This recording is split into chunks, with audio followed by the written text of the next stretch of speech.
So Arian is playing?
Okay, so this has us getting up to session 34 of this storyline, where you've actually managed to not die too horribly.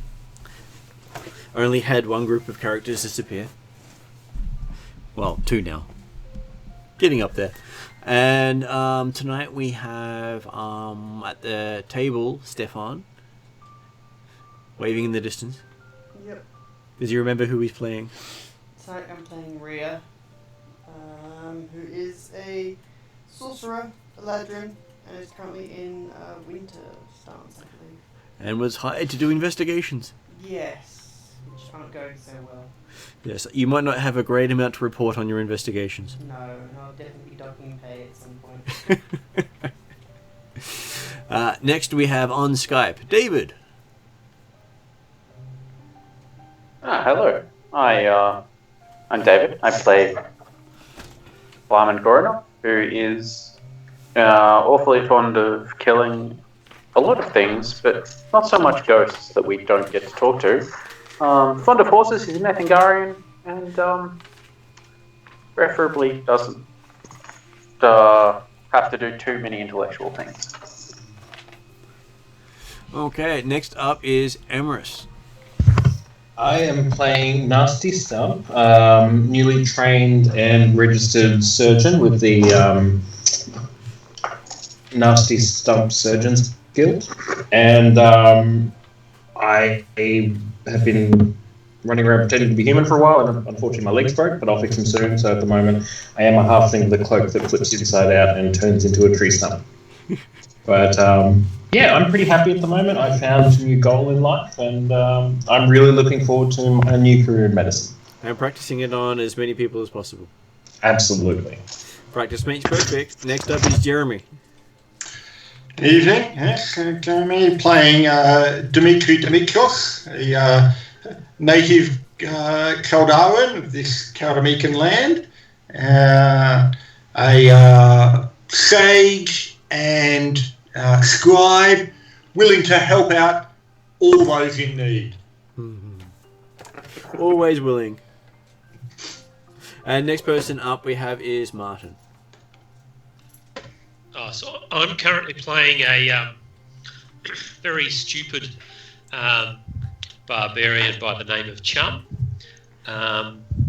who's been cursed by some magic footwear and is questioning many choices in his life.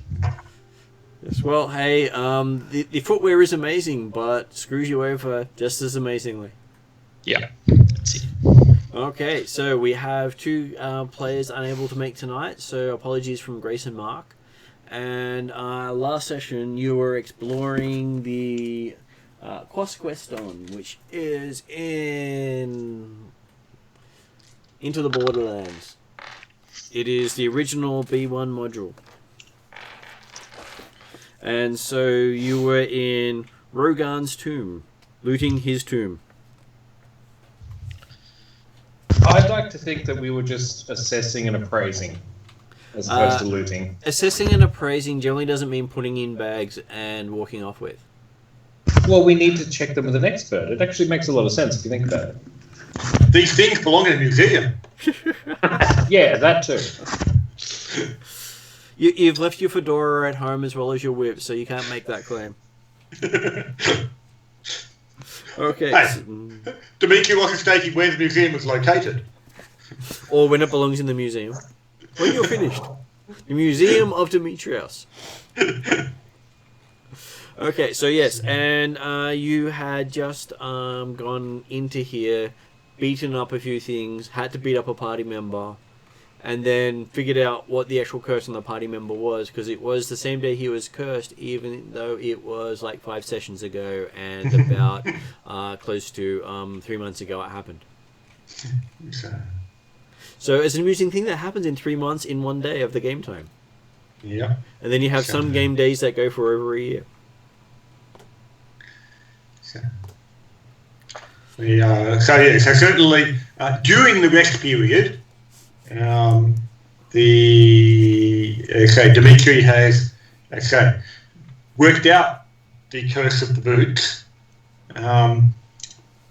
He does explain to Chum that now that we understand what happens and possibly how it works, we can either remove them or you could work with them.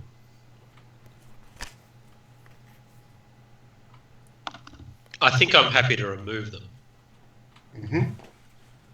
Is that where Nasty steps up and says you've got the process? Well, okay, I can't necessarily do today, but it could be something that we can achieve.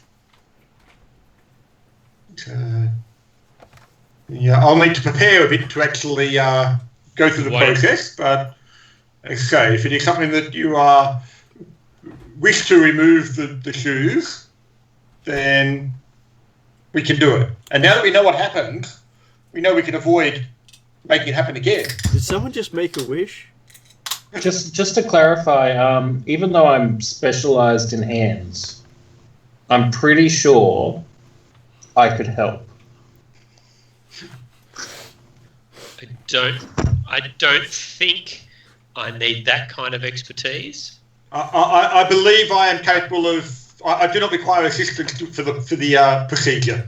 I do it pro bono. Like, you're a bud. It's all good. My Plus, don't you have a little notebook with all the crimes I've done? Well, my reports tell me that a certain ghost would think otherwise, but you know. Yeah, well. But, Mun, don't you have like a little notebook on the things that I've done wrong? I do. So it's not really in my best interest for you to have a good surgery, is it? That's why I'm not going to let you operate on my feet.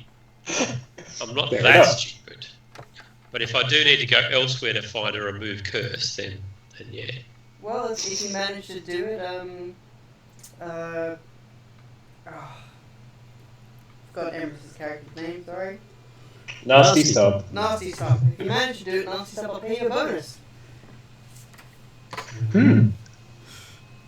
So Nasty's has been offered a bonus if he can remove the problem feat at the earliest convenience. I unsheath my sword. Haven't you got enough amputations? I'm just curious to see what he does. Does Chum know the way out of this dungeon? He sort of knows the way out of the dungeon.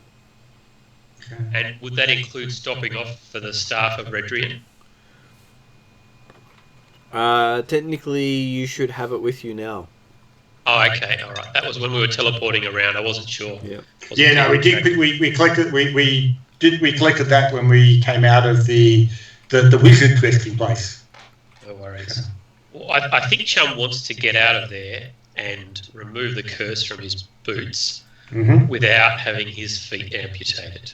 Well, and okay, that's definitely feasible. The offer is there, okay? As I said, assistance is not required. I have it in hand. Alright. Or feet, as the term may be. So, You hear a strange chime sound from amongst you. Chime? Okay. At which point you realize it's the black obsidian staff held by Chum. As you can see runes lighting up down the staff. I turn to Dimitri. Does it normally do that? Hey, I've never sucked it before. Oh, I thought it was a hand-me-down magic item. Well, it was a hand-me-down, but it wasn't a hand-me-down that Dimitri ever actually had hold of. Right. So, Other people had died to give you that staff. And so just trying to think, so has Dimitri been in the presence of the staff when it's been contacted? No. No, okay. So You'd been there when contact had been made through it, but not when people had contacted you. yep, that's what I thought. So so also, well, yes, the possibly someone's activated it externally. Hold it and concentrate on the staff. I'm sure you can do it. Wizarding trainer that you are. Yes, I will concentrate very hard on the staff, but I'll keep one eye on the halfling with the drawn sword. In case he takes advantage while you're not looking? That's right. Okay, as you grasp and hold the staff, concentrating on it, you hear someone in your head going, "Hello, is anyone there?" So it's a language I speak, obviously. You have no idea what language he's speaking to you. It's obviously your native language. All right. Greetings from Chum. Apparently there is an echo going on there with as you Sorry. speak. Hang on. Just give me a sec. Sorry. And he greetings, Chum. I'm glad I've managed to catch you. I haven't heard anything from you guys in a while. How are the investigations progressing? Have you found out the reason for the dungeon complex to have been abandoned? No, we are still investigating. Have you asked the former inhabitants? Personally, I haven't. There may be others who can inform you. I'd kind of forgotten what our job was. So it's timely that I called you up to say why we had, sent you on these missions to begin with. Yeah, I mean, I would see myself as an associate member rather than a principal in the quest. Well, you are the one holding the staff. That does make you the primary contact point. Okay. You're the man. All right. Did you have reservations with this? Did you need to be elsewhere? I'm starting to have second thoughts about where I am, and maybe I'd rather be back in the Etruagan lands. Would you like me to exchange you with someone else we have who's also looking to do some investigations? Yes, if there is a slightly more intelligent person on the shelf. I'm sure I can dig one up, the voice says, without sounding sarcastic. I mean that might be a tall order, but really, an intelligent person with some investigative skills may get the answers slightly quicker than me. I'm sure I can dig up anyone without having to get too tall an order for you, he says. Okay. All right. So he says, just hold the staff, click your heels 3 times and say there's no place like home. Okay. I will follow the instructions. Like gnome. There's no place like home. I pull There's out no my sword and place run like towards him. I want to chop off his foot. I'm assuming that we're hearing half the conversation here. Is that right? No, he's actually broadcast it so everyone can hear it. And as you say it the third time, you see the halfling dash forward with the blade trying to strike at you as you're gone. Do I still have heels? you still have your heals. And so, Nasty, as you go swinging at the big barbarian here, the barbarian disappears and you find yourself starting to attack another halfling. I pull back the sword quickly. Okay, so standing where Chum was is someone completely new. How many feet does he have? He has 2 feet, but he is a nicely proportioned halfling. Hello.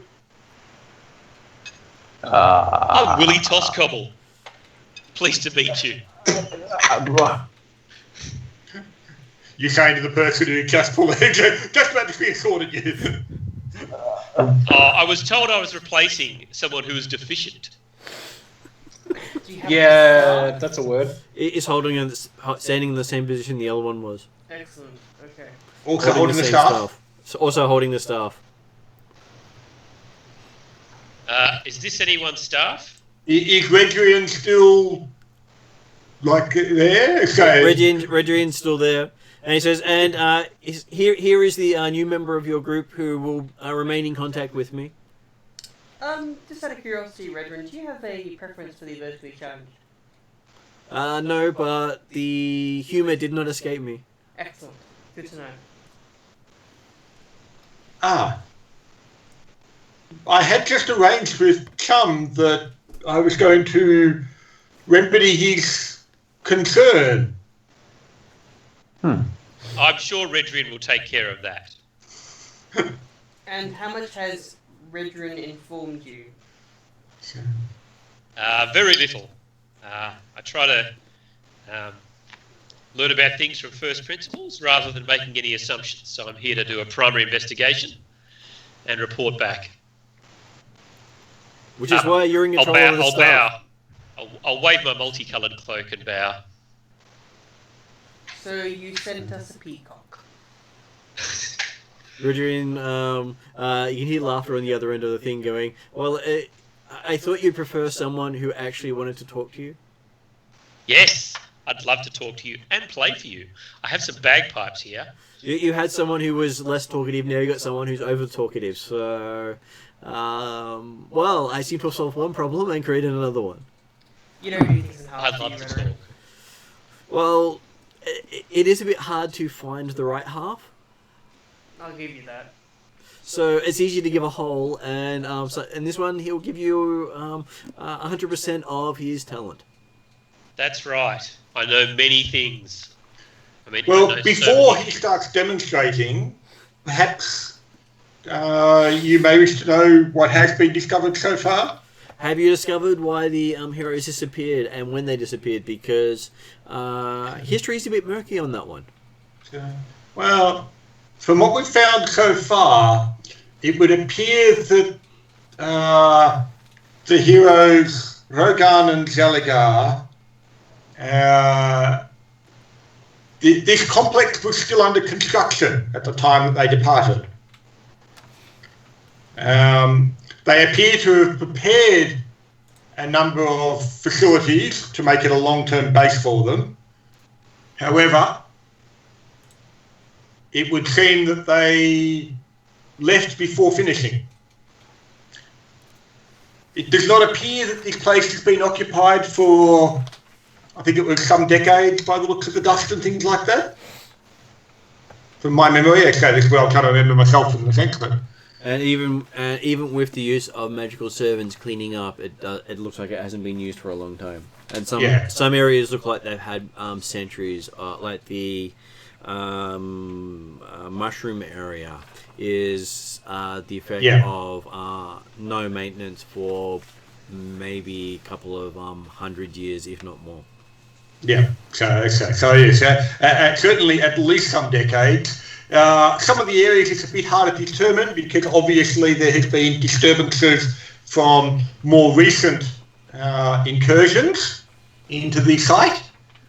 The location certainly needs further investigation as there appears to be a few portals by which the inhabitants may well have left and not returned to other locations. Well, when you finish, make sure you make it safe so others don't go missing.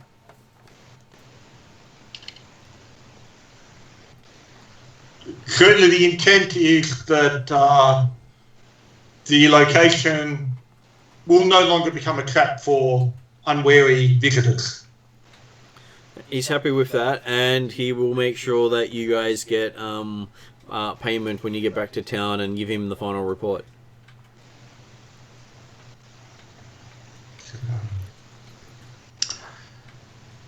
Yep.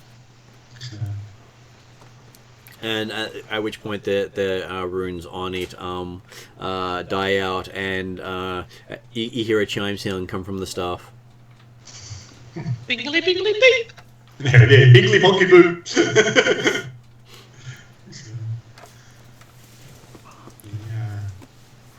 Yeah, because obviously from Demetrius' perspective, the whole issue with the ghost and things like that, well, we've got no knowledge that ghost would have told us anything further, so it's been investigations purely based upon information that we've found or interpreted from the evidence. That is fair. And that may well be all the information we get. Maybe all there is to know. Though you also do know that there is a petrified Zeligar standing in his thing, so you could actually ask him directly if you could unpetrify him. We could, but certainly Dimitri at least wants to try and know more exactly as to what sort of a hero this Zeligar and Rogan was, as to whether or not we really want them back. But yeah. Well, guys, I'm going to leave you to it for a moment. I will aim to listen in what's happening, but I will be definitely background for a while. Apologies. No worries, for the AGM. Oh, I'm sure it'll be scintillating. Okay, so you are resting and waiting for yourself to heal up a bit in some cases. So, who is going to do any sort of healing during that downtime? Did anyone spend any of their dice? Hang on 2 seconds. Because we do have quite a few people who are... well, Chum's not there anymore, so I'll remove him from the screen, and I'll add in a new character. Now, as a very intelligent bard, who's learned very interesting things, I probably came prepared, given this party doesn't have a healer. Any particular healing spell that we need, because I know magical secrets. Look out. I'm a surgeon. I think it's a very generous description of yourself. I've read your file. Oh. I don't know, you know. It's pretty good.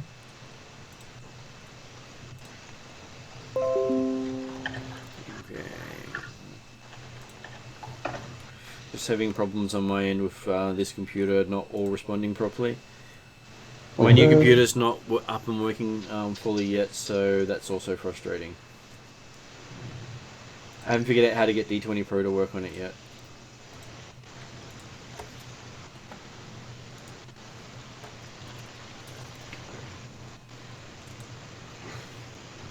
So for this one, when things don't work, I have to kill the program and restart it.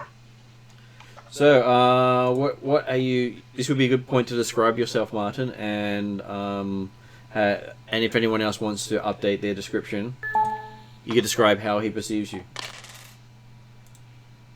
Okay. So, Willie Toscobble, yes, is a Lightfoot halfling. I'm not sure what breed the surgeon is. Multicoloured cloak, very fancy looking. Prestidigitation keeps me looking beautiful. And got a short bow just because it looks cool, a dagger, but mostly I like to mock people in combat.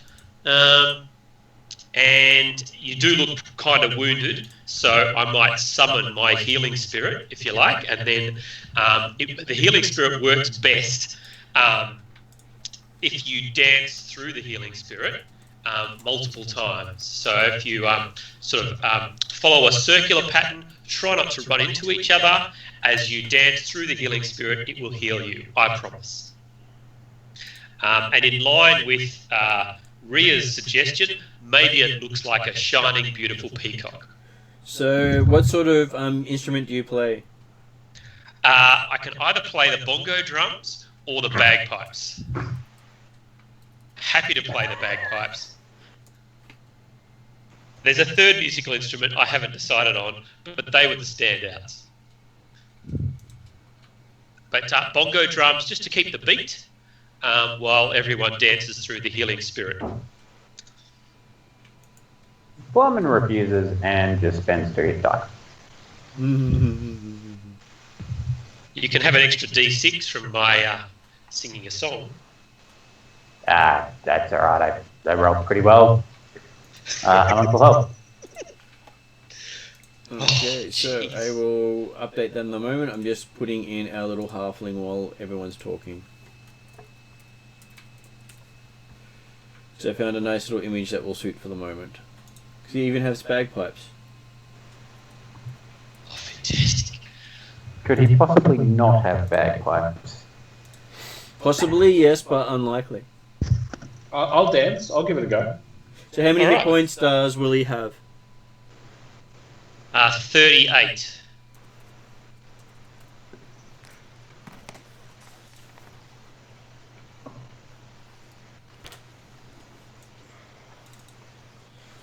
Okay, so someone's going to dance. Does that mean they get bonuses? Yes, so if they dance through the spirit, it restores 1d6 hit points. But it lasts for a total of a minute. So you can dance through it 10 times if you wish. So how many hit points do you get? That's actually friggin' awesome. Yep. So how many hit points do you get?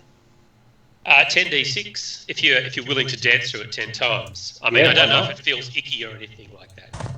Why not? Give it a go. Okay, so you're welcome to, Playman. is that an appropriate image for you?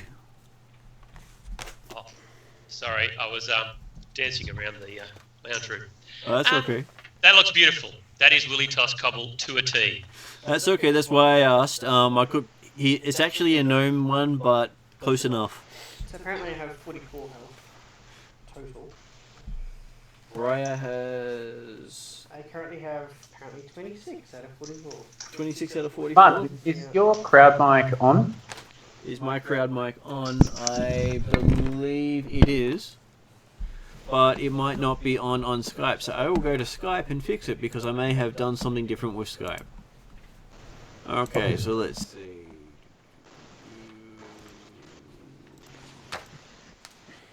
Okay, so Trey again, talking again, Stefan. Hello. Can you hear him better? Or not. Yeah, can hear them better. Can't hear you, Martin. Okay, so how about that? Any better? Hello. There we go. Earth to them. Hello. Yep. Okay. So it sort of undocked it, then redocked it back to Skype. So Skype always plays up when I change the settings on it. So Skype's using that one? Yeah, Skype's using that one. That's weird. We're also recording that one. It was using this one, which made it harder for people to hear. Speaking of harder, I also have the feat Inspiring Leader, which I think I used last... Oh no, I was thinking of using it at the end of last session. So I think we were resting or something. As long as you do a talk, everyone gets a bonus. So you're on 44 hit points normally, and you're on 20... Everyone gains an additional 10 temporary hit points. Nice. So that means we have to listen to you preach for 10 minutes, right? Yep. Yes, as I give a inspiring leadership speech.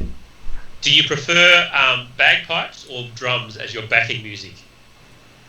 I prefer the sweet sound of silence. Okay, I would just do a dance behind darkness, you. my old friend. A bit of street theatre behind you, in trying to anticipate your words of wisdom. Fair enough. Okay, so this is who we have here today. The other one seems to have disappeared. This is the point you notice that Bradshaw is not anywhere to be seen, and neither is Little Miss. Well, that's concerning.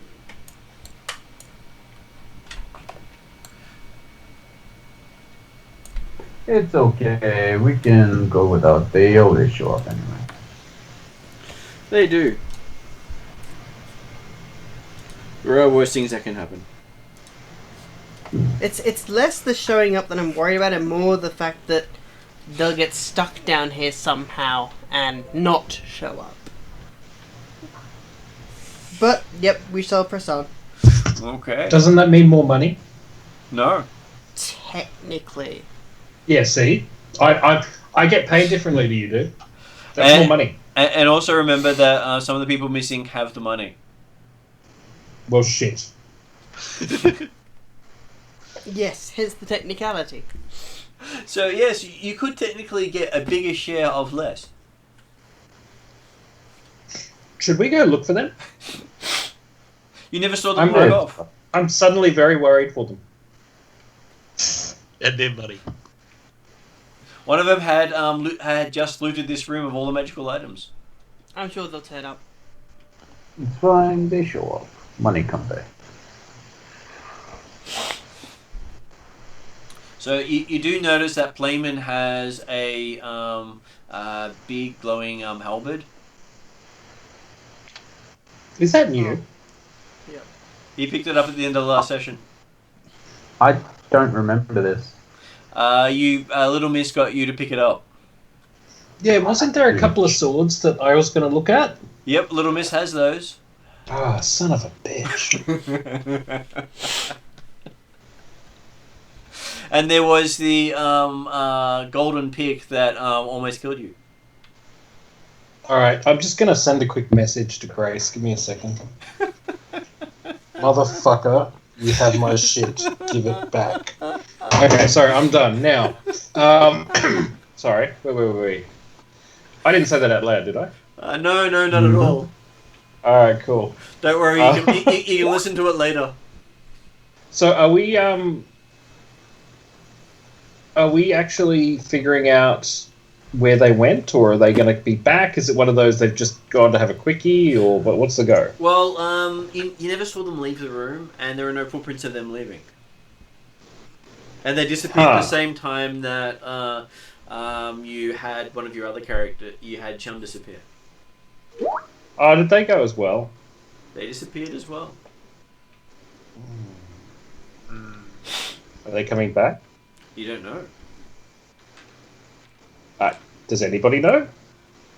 They might. Ask the little halfling piece of shit. Motherfucker, what did you do with our team members? Redrian obviously chose to swap them out for me because I'm awesome. Do you have lots of money and items on you? No. You are not awesome. I want them back. I can't magic up money. I could do illusionary money. Well, that is technically magicking out money. It's not money you can spend. All right.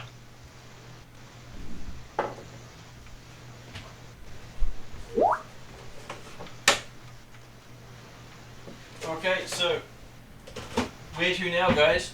What would you like to do? Cry. You successfully managed to cry. Thank you. They'll be back, or They won't. I'm sure they'll be back. For now, we should press on and see what else we can discover. I'd like to know what Redoran thinks of the possibility of finding out the unpetrification process for this hero being. Do you mean Willie, or do you mean Redrian? Redrian. I want to ask Redrian what the unpetrification process is for this supposed hero we want to maybe awaken. Okay. Seeing as it's probably the I last. have the staff here. Do I know how to turn it on? You tap it 3 times on the ground. That's what she said. Try you- setting it up enough again. You have been warned that using the star has a risk of deleting one of your known spells. Alright, I choose not to do that. So you've been given a few warnings with that one. Right.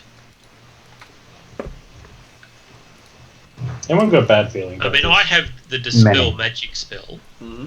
Do you think that would work on the stone thing? It's not magical. They have already pointed that out. Oh, it's just actual stone. He's been turned to stone. Yep. So there's a particular high level spell which is turn stone to flesh, which we need somebody to cast on this statue. Because Right. we've gathered enough information previously to deduce that it was not a petrification spell, it was a stone, flesh to stone effect. Right. Whether that be through some magical beast or some... Even petrification spells turn you to stone. Anything that has the instantaneous duration means that it's no longer magical after the spell is cast. Oh, right, okay, yeah. Yeah, so we suspect we'll need a stone to flesh ability of some kind. I'm a surgeon. We know, Fair enough. and we will get you the proper training once we return, but for now, you're not very useful for stone. That wasn't very nice. It was just up front. I'm sure you're a very good surgeon when it comes to flesh. And you have proved thus. You now have 4 hands. It's fun when I make them talk to each other. Yes. Well, the less you make them talk to each other, the more you get paid. Yeah, I'd stop. I'm so confused. Most of the hands got destroyed, but I may be trying to keep a couple here and there. You need help. Serious. Yeah, that's why I'm serious. keeping the hands, just in case. Well, hey, I did have an NPC who would keep parts of party members who have been removed for snacks for later. Alright, I take it back. You need Jesus. Does Jesus exist here? Yes. Is this where someone steps and says there is no Jesus, only Proteus? Oh, fuck Proteus. His stupid bloody thing just failed on me, so I'm done. Oh, you mean no, the no. staff of Proteus? Sorry, Trident. And so there is someone who came back to life so many times that he was deemed not worth killing because he would just keep coming back. And anyone who actually managed to kill him and force him to come back died a horrible death. So yes, there is a equivalent of a Jesus in this setting, Okay. and it was a troll, Interesting. an unkillable troll. Well, actually killable, but not able to be remain dead. Concerning and slightly arousing. So, Only from slightly. my magical knowledge, Yep. the 5th level spell Greater Restoration would do what needs to be done. Now, we could spend 2 years training up 2 levels so we can cast 5th level spells. Or does someone have an alternative that would go a little bit quicker? Wow, we really did get the smart guy. He made sense. Page 246. Did anyone else notice that? That was weird. It's concerning. Yeah, like, no one in this party makes sense. That's the whole point. I thought Nasty made dollars instead. Cool. I'm still in the single digits. Well, you keep spending him. That's the problem. Anyone got a 5-up? No. A what? Well, Single digits, fingers. Yeah. Oh, right. Well, yeah. he does It's do his terrible. high fives with someone else's hand every now and then. Yes, he does. And I've told him how often he gets paid less for doing that. So that's 5% less of your share. Okay, so yes, you are in a looted area of the tomb with the tomb door behind you. You can see that there are no footsteps leading out from the dwarf, from the barbarian, or from the charming pirate. Hmm. You do know she was a pirate. She set it off enough. Yes. This is true. Well, technically so is Stumpy here. But everyone knows all halflings are pirates. True. Even if they don't claim they're a pirate, they're probably a pirate. There are documents that state that all halflings are pirates. Well, either way, we have a distinct lack of information in this endeavour, and I recommend we find some more before we head out to the current dungeon that we're in, so we have a little bit more to report back to for Redrun. Yeah, I'm just trying to figure out. That's right, I put it under here. I'm very good at hiding things when I'm using them. Okay, so where do you wish to go? You can walk all the way out of this maze. Is there a place we haven't been to yet? Quite a few. Because that Dimitri has that list. Oh, of course. He's more than happy to tell you. Okay. In detail. God for that. In excruciating detail. Where you haven't gone to. This is fine, as long as he leads the way. Oh no, he's not leading. Okay. He'll tell you from behind. Tell you what, Dimitri, why don't you tell our newly introduced scholar, and they can lead the way. Well, he describes about where there's a place where there's this map that That's- shows every location of the place that you haven't been to. That works. Let's see how Alright. well your geography works in this So dungeon. he does have a written journal of that map in his notes. So What's that? he takes you to the cavern area after walking back from where you were. Just making sure you're to the right map, because there are three lots of maps on 3 different sections of the pages. Okay, there we go. There is the map you're going to. Okay, so you follow through the statues, you follow through the tilting room with the throne and the weapons pointing at people to impale themselves upon. You head through the other pile of statues where some of them had skeletons inside them that you managed to destroy. And you find yourself in the passage that used to be patrolled by a gelatinous cube. So a lot of things has happened to this group. Yeah. You have found a lot, and as you follow around in the path you haven't been before, you come into an area that Dimitri said it is new, you haven't explored yet. And as you step in there, it's a medium-sized cavern that's irregular shaped and presents an eerie sight to explorers. A soft purple phosphorus glow bathes the entire area, independent of any illumination. The floor is clear of rocky debris or other refuse. So there's a purple glow coming from the wall's ceiling. Can we start checking the walls and all the places Dimitri would normally look? You can. I'm a good investigator. So let's have our investigator do the investigating then. Sounds good. All right. Okay, so off this room is a big chamber and a doorway. I believe the chamber also has other stuff in it. So it's amusing that the way they've described this, I think they've gotten their numbering badly. Oh no, they just reused the number in multiple places. That was why. Yeah, I've looked at it and I've just now counted 6 different versions of the same number. Okay.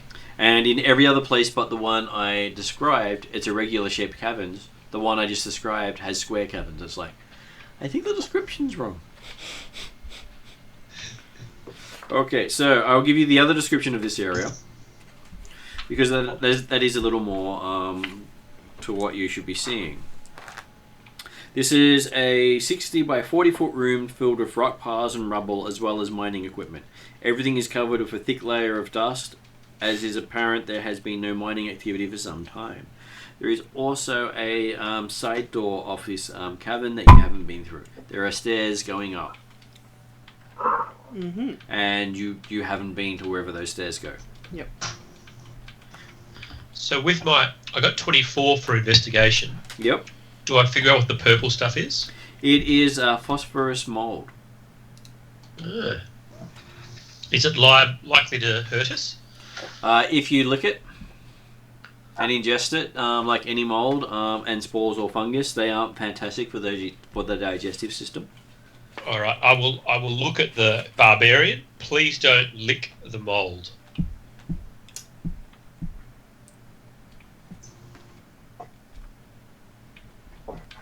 Or you can if you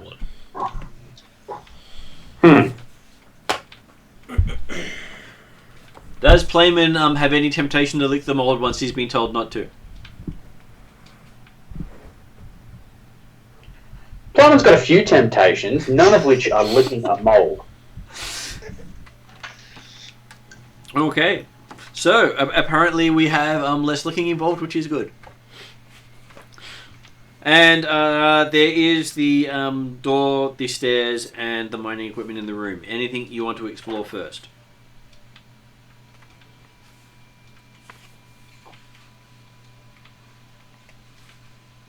I can have a look at the door. Okay. I've got some thieves' tools. Check for traps. Ooh, number 22. Okay, so exploring the door. Give me a sec while I look something up for you, because I don't think that was quite enough. No worries. I'm a very good investigator. In fact, I'm an expert investigator. You're an expert No one investigator. investigates like me. That's right. Unless, of course, it's Dimitri, who just seems to notice it as he walks past. We are the best investigating. No one will ever investigate. Yeah. Sir, you missed this entire trap. I have just found a trap. No one finds traps like me. Okay, so while you're investigating the door, you find yourself stuck to the door. It's adorable. Right. And at which point, I'm going to ask people for initiative. Okay. I'm a bite-sized God's chunk sake. for whatever this is. 13. Characters may change, but being a victim of a mimic stays the same. So, what did you get, Stefan? 22. What did Nasty get?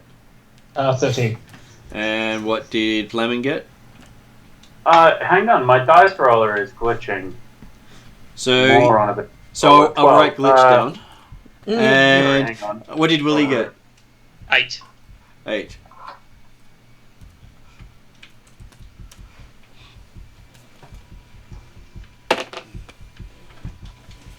Uh, 14 for Plummet. 14 for Plumman. Plummet for 14.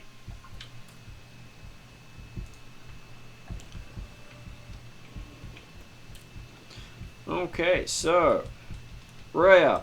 Apparently, Willie has become stuck to the door he was looking for traps on. He's stuck to it. Yep. Oh, okay. Does it look icy or? That door. So, Does it look icy No. like the previous door? doesn't look icy like the previous door. Okay. Does he look like he's in pain? No. Or okay. Well, if he's not in I pain, appear to have found a trap. in that case, I will.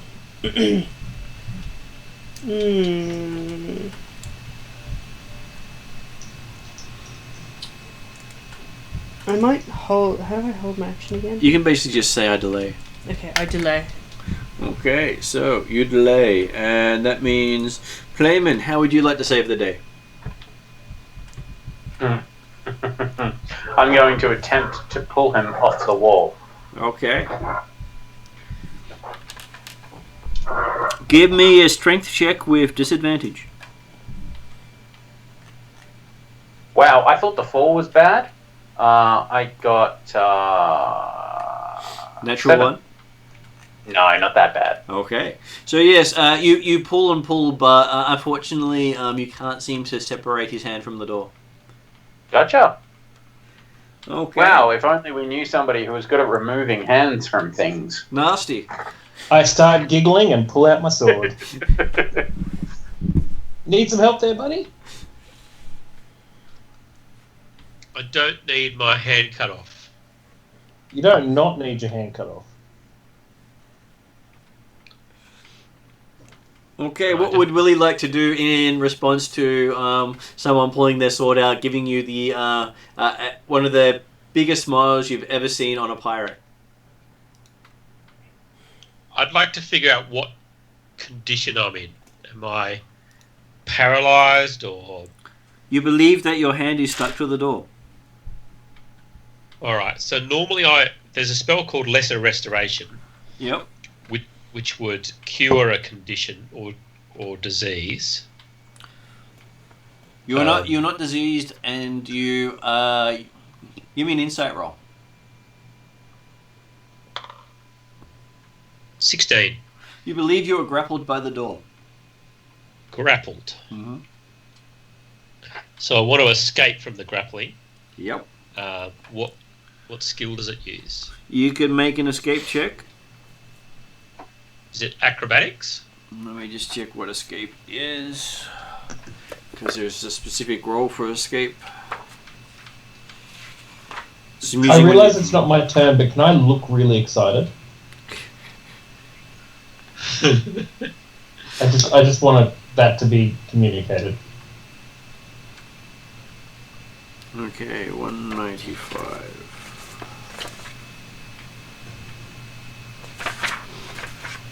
So when you say you look excited, I can tell that from your face, not from your pants. Okay, so I've got a lot of things in my jacket. You can make a athletics or acrobatics roll to escape. Acrobatics with disadvantage. Oh, got a 16 and a 9, so that becomes 15. Okay. Okay, you feel this ripping sound as you leave a layer of skin behind. Yee! And you manage to get off the door as your action. As you do that, the door splits apart, a tongue comes out of the door, and the door says, "Feed me." Oh shit, okay. Alright, can I get further away? Okay, so just so people online can see, I will show this to Stefan in a moment, but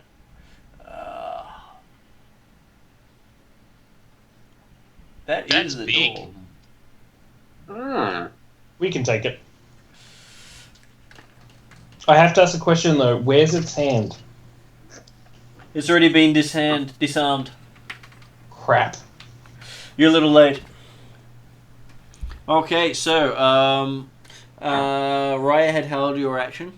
Yep. The door says, "Feed me." What do you do? Well, it hasn't currently hurt Will. It's just grappled him and gave him a bit of a hug for a bit of a gentle nomming. So... Gentle nomming. Can that be like in the title next week? Gentle numbing? Gentle Nomming. Nom nom. Yep. Less gentle later on. Yeah. So, thus far it hasn't... I mean, Will's intact, isn't he? He is intact. Did so I far. take any damage? Yes, for your parade. Alright, no worries. That's okay. He plays bagpipes. He doesn't have pride. Plus, No, that's there was right. also that layer of skin. It's no place for ego. Alright, can I run up to Nasty, tell him to give me one of his spare hands? Can I look really disturbed, like I really don't want to let go of it? You can, but do you? No, I give it to him. Okay. Can I give him the he one gives that you the doesn't hand. smell so bad? Alright, I'm gonna move towards the door, but not far enough to get hopefully hit by it. And just when I'm like, I don't know, 10 meters away, just kind of throw it at the door and let it eat the hand. Yeah, its tongue, goes down, picks up the hand and pulls it in. Okay. Yeah, and you hear the door go yum yum. Interesting. More yum yum. Who's the biggest person in our party? Hello. Okay, I run up to you, draw both my swords, and say, "Throw me." Wait, what? Okay. Can I ask him to throw me into the mouth with my sword spinning? You said throw me, and I was assuming he was going to throw you the other way. Oh, no, I wanted him to... You No, run up to him with into the the swords door. out and say throw me. He's like, okay. No, he's getting thrown into the door. I don't care what Yeah. the result is. I've got my swords out, I'm ready, I'm spinning. Have you ever seen that thing in movies where, like, the missile shoots out and then the little blades pop out and it kind of starts spinning? Yep. Oh, hang on a sec. Yeah, that's what I do. You still there, David? He's Yeah, finding yeah. something video, I'd say. A picture or something to show. Okay, so could you give me a athletics roll as you toss the halfling? Yeah, hang on a 2 secs.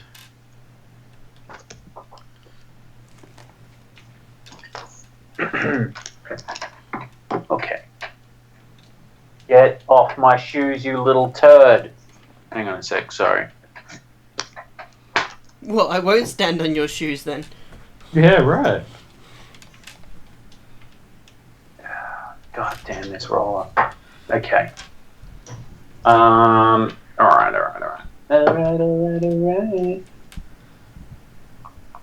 Athletics. Cool. 18. Okay, so you toss him long and hard at the door. The door opens up its mouth, and you toss Nasty right into its mouth. And then the door's mouth shuts. Okay, so what happens now? I'm spinning, things happen. You were tossed into the mouth of the door. That's it? Well, it wasn't really on your turn yet. Oh. So Playman tosses you. You say, "Toss me," and he tosses you, and the next thing you know, you're swallowed. Fair enough. Okay. Nasty, you're currently being digested. Can I, just spin around like a Wolverine? You could, except there's nowhere to spin. Where are my swords? Because I was holding them out, wasn't I? Yes, they're currently stretched out in front of you. Alright, I'd like to just twitch and spin them. And kind of try and cut and stuff. Give me a strength Also, check. I ate a large dinner, so I'd like to fart. Okay, give me a strength check. With disadvantage. I actually rolled a 20. I'll send you a photo.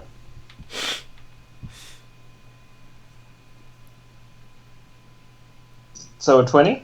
Okay, so I did say with disadvantage while you were rolling, Oh. but Did you? Okay. yeah, unfortunately, 18. still very good. Son of a bitch. So yes, you do manage to get one sword sticking out of its mouth. Okay, and then can I start working it down a little bit like Drax does in Guardians of the Galaxy 2? No, it's not Drax, it's a chick, isn't it? Gamora, yes. Yeah. She does it from the outside, not the inside. Yeah, because Drax goes inside and Drax is a moron. I think we just proved that I'm more Drax than Gamora. Okay, so what would Willie like to do as Nasty has spent his action freeing his sword? And also Nasty takes some damage. How much? And no. Ego damage. You take Remember, 9 points of acid damage. Yeah, okay. Okay, so what would Willie like to do? Note down there's one less member to pay. Same boat. I'm not sure if I'm hungry for money, but I will yell at the door. You are useless. You are an immobile piece of crap, and we are going to burn you down once we get our mate out. Okay, so once you say that to it, the door has its turn and it thanks you for your offering and opens. Oh, I was doing a vicious mockery spell on it, but okay. Sure. So what was its roll to resist you? It makes a wisdom saving throw, DC 15. Yeah, it did not succeed.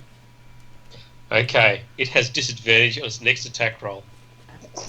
And it takes 2d4 psychic damage. Okay. How much psychic damage was that? Sorry. All good. Just learning about my spells. 3 points. Okay. So you now have an open doorway as it thanks you for your payment. So there's no sign of what's his name? There is a sword sticking out of its mouth, sort of like a little hand attached to it.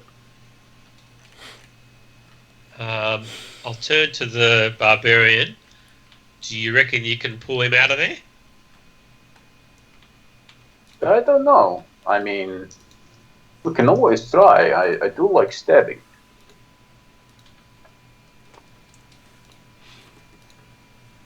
I don't think we pull out. I think maybe we cut him out. Okay.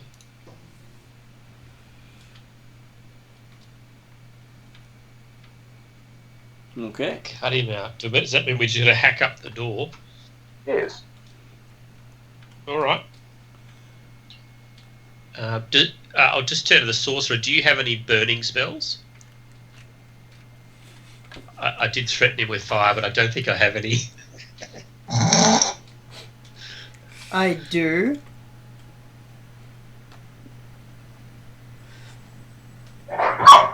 You've also never come across a talking mimic before. I know. I would recommend... Well, I was originally going to try and talk to it and see if we could find a corpse to perhaps throw in its maw. But my You solved that problem.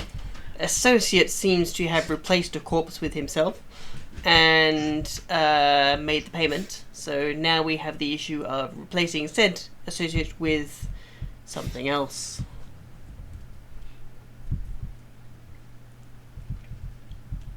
Because it's rare to find doors with this level of intellect to be able to talk to you, yet alone eat people. I don't care. I want friend back. Well, then get him out. Just tell the door we'll find him something else to eat. I'll go and find a corpse somewhere and you go pull him out. Okay, hey door. I think you need to give friend back. Okay, the door spits the nasty out, saying it tasted nasty. Well, thank you. Can we go first now? What am I rolling? Trying to find a corpse somewhere? Or... So is it an actual doorway? So can we see into the next It is an room? actual doorway, and it did look like a door, and it did open itself so you could get past. Okay, door. We need you to open. We need to get through. The door is already open. Oh. No, I don't fall for that, my friend. I'll carefully step through. Yep. You have no problem stepping through. You see that there is a passageway that heads deep into the room, and the door is the only organic-looking thing here. This is a bit weird. Is everyone step happy to through. go here rather than the stairs? Yeah, oh yeah. Okay, so you all manage to walk past the door as it watches you walk past with many eyes appearing in its woodwork. That is so weird. And it gives this really interesting woody smile as you go past. Asking, do you have bread? Did you say bread? We Yeah, have bread. rations, actually. I've we got might have some dried bread, I think. I actually have some bread, I think, from the thing. Some pieces of dried crust or something. For ducks. Yeah. Alright. I got, yeah. Got any grapes? Croutons. The older the better, it says. I've got that dried fish. Can I pull out some fish and throw it at it? Yep, it happily munches on the fish. It sounds quite happy as it's munching on your smelly, disgusting fish. Ignoring the judgmental tone, I'm happy with this. And suddenly the rest of the group are noticing the aroma of nasty seems to be dissipating. The aroma. Yeah, I'm not sure how I feel about this. So he's given up his current perfume by tossing in the dead fish. Wait, so you smell almost clean for once? Oh, look, let's not go too far. I know, I was gonna say. Alright, well, if Sir Daw seems satisfied with this, then I guess we'll go ahead. It lets you go through. So you Thank you, Mr. Daw. Like Yum Yum Daw says. Ask it its name. If it has a name. Hey, Thor, what is your name? It thinks for a minute. Strong Daw. Wow, What is your favorite color?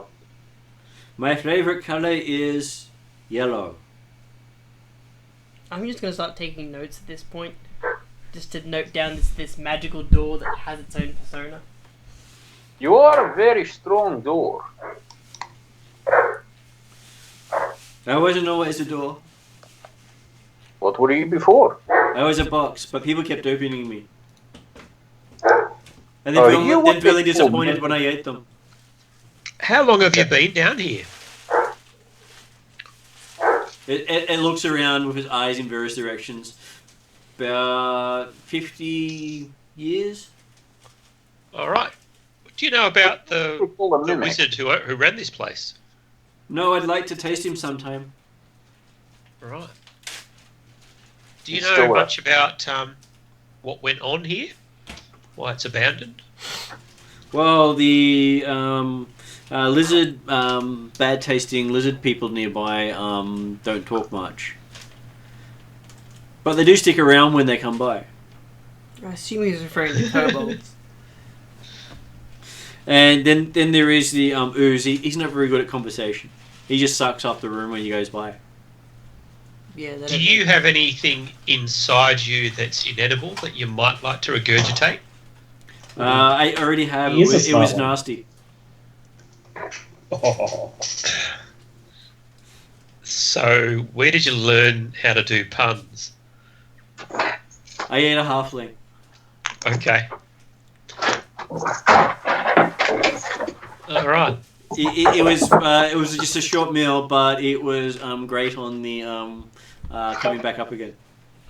Okay. I'll turn to the rest of the party. Do you know who he's talking about? The lizard people? I No. imagine kobolds, because we have met kobolds down here before. Mm-hmm. So my guess would be that kobolds were previously mining 50 years ago in this area. Would be my best guess. And Dimitri points out you did exterminate the troglodytes, Troglodytes. Ah, yes. troglodytes. as well as kobolds. Kobolds were upstairs, troglodytes were Oh, downstairs. right, yeah. If it makes you feel any better, you will not see troglodyte lizard people again. So better tasting food coming up on the menu. Let's Technically hope speaking, yes. Mind you, nothing could be worse than him. Yes, he was worse than troglodyte. Interesting. Very poor choice in meal. I'm gonna note this down as well. Maybe you should. I'm not even upset. He said maybe you should bathe at least once. I agree, he smells like dead horse's asshole.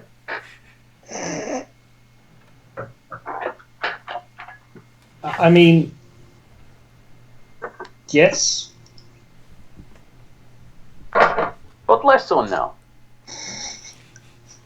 So apart from the flavors of troglodyte, kobold, and ooze, I assume, and obviously the thing you just ate, what other flavors do you know of?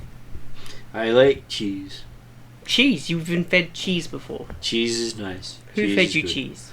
Well, the halfling. After I spit him back out again. Ah, right. He was just too good at his puns. Interesting. So he would come and feed me cheese on a daily basis while telling me a new one. And you obviously have some kind of recollection of time. How long did this halfling visit you with cheese for? Oh, about 10 years. 10 years. And He would show up about every 2 or 3 weeks with a pile of cheese and talk. did this halfling have a staff or robes or... Nope. No, not even like an R on his clothing or... No, he just liked to wander around in his little bushy feet. Okay. That's good to know. I wonder where he's gotten to now. He hasn't been around for about 5 years. Right, yes. Well, that's a shame. I'm sure you would have liked to meet your old cheese friend. Yes, he was very cheesy. I can imagine. I'm gonna guess that nobody has any cheese we can give him. I do. You have cheese? Hell yeah. Would you be willing to part with some of your cheese for this poor door in need? I actually don't. I just assumed that cheese would be in rations. Oh, okay. Then we have a inkling of cheese? So yes, you pull out some preserved cheese. There we go. It's made from goat's milk. Wait, we can make this even better. Somebody start a fire. I don't think fire on the ground is a good idea, my friend. Or a torch. Do we have torches currently? I can light a torch for you. Sure, I'm gonna put the cheese on a stick, hold the cheese over the torch, and then feed it to the door. So he gets to taste what melted cheese tastes like. The door has this as it's trying to talk with melted cheese in its mouth. Huh. Interesting. I'm taking notes. Mimics do not like melted cheese. Seems to enjoy it quite happily. It just can't talk while its mouth stuck together. Interesting. New weapon against mimics, melted cheese. Well, it has the aroma as well as the stickiness. Mm-hmm. That gets in everywhere. I think we've sufficiently satisfied his craving, or its craving, for... Sorry, Strong Door's craving for... Strong doors. Strong Doors, yeah. So we're going to call it Strodor for short?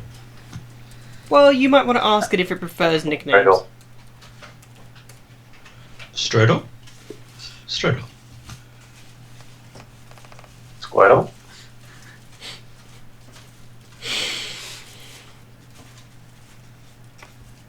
Okay, so as you wander down the hallway, you find that you've walked into a museum. Okay. So this smooth finished chamber, some 40 feet wide and 20 foot deep, several of the walls are decorated with elaborate painted frescoes. Near the fresco, other mementos are displayed similar to a museum. These include a framed parchment letter hanging on the wall, a curved sword mounted on a sword plaque, and the skeletal remains of a large humanoid. So the frescoes show the deeds and life of a great warrior. Several views pictured are a young boy raising a sword, a young man slaying a wild boar with a spear in the forest, a warrior carrying off a dead barbarian, and a hero in the midst of a large battle hacking barbarian foes to pieces. So apparently this guy was very anti-barbarian. The east wall is similarly decorated frescoes showing cameos from the life of Wizard Zalagar. The scenes include a boy gazing upwards at the starry night sky, a tear in his eye, and a smile on his face.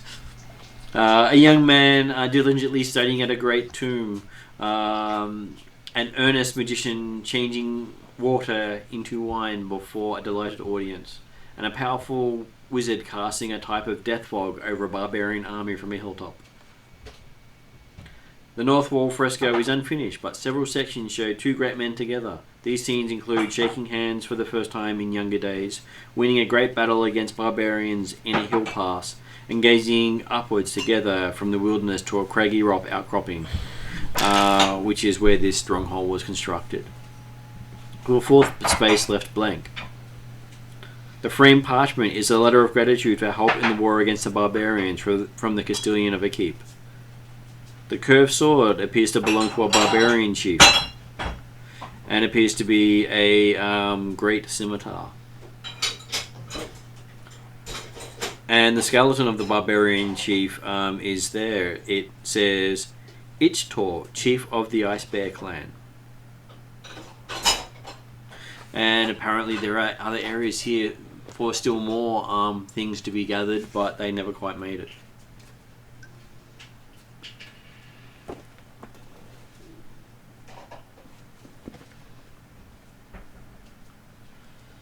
And I'm guessing you're all staring at these things in stunned silence. Yeah. Yeah, I say. I'm going to check for traps. Yeah.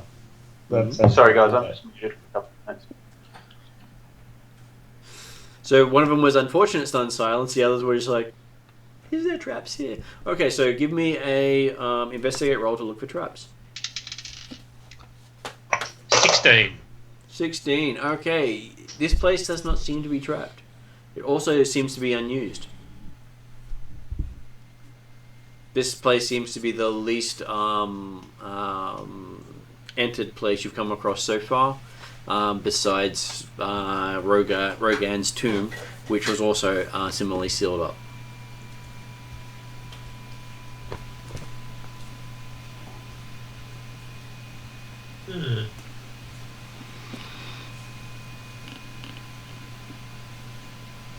Can I cast Speak with Dead on the skeleton? You could give me a sec.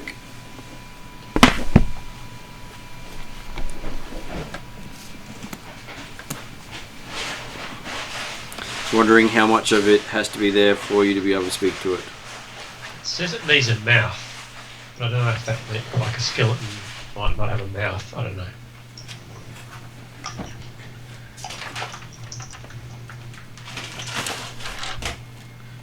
I'm not sure if a skeleton equates a corpse.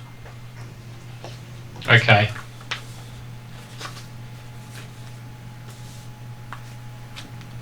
So I'm going to have to say no, you can't do it to a skeleton.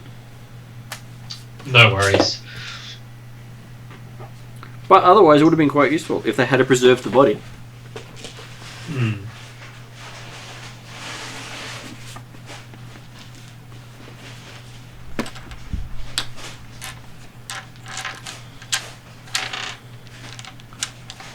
Okay, so it looks like that it returns a semblance of life to a corpse. So you can't just take the head off a body and preserve that. You have to preserve the entire body. Yeah.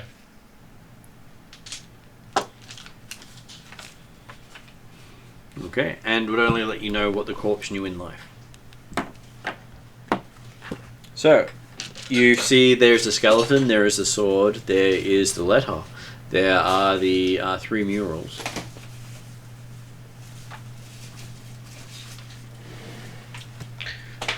Happy to check. So, yeah, there's no traps. I'll have a look at the letter, gently look at it.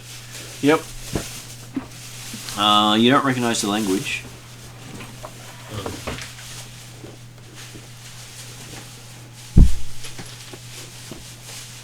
The language is old.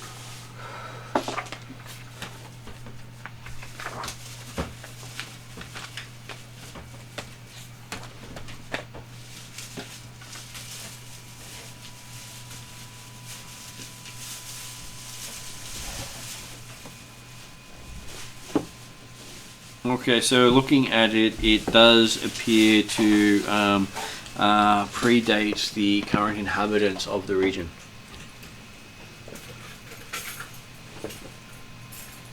So it's more than 100 years old, and none of the locals speak this language. Right. with so I was going to take this as a ritual, comprehend languages, but I don't know how rituals work. Okay, so rituals, if you got it as a ritual, will take at least 10 minutes to cast unless it says otherwise. Yeah. Okay. Just looking at it now.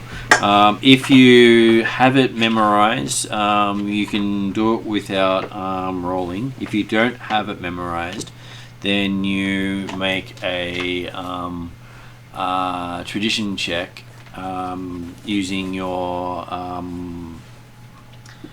spell attack roll against the DC. Okay. So I'll roll that. I get a 17. 17 takes you 10 minutes, you get the spell off. Okay, so comprehend languages. Okay, it is a letter to Zelagor and Rogan, asking them thanking them for stopping the army of barbarians who had rampaged through here about 300 years ago. Sorry, the head off my anxiety is really Bad. yeah. Anything I can do to help? No, thank you. So, all right. So yes, you read it, and it does look to be a letter of thanks from a keep that no longer exists. Okay. So they protected the keep, and as a reward, they got this letter and the corpse of the barbarian. They protected the region, and the keep gave them the letter and what appears to be the deed to the area. Okay. So this counts as ownership. Well, it indicates when they were given ownership. Right. Of course, they may have already been building it at the time, but that's when they were officially given ownership by the inhabitants. Okay. And what was the name of the barbarian guy? Okay, the barbarian guy was Ice something. Let me go back to Ice something. It was Ixtor, Itchor, chief of the Ice Bear clan.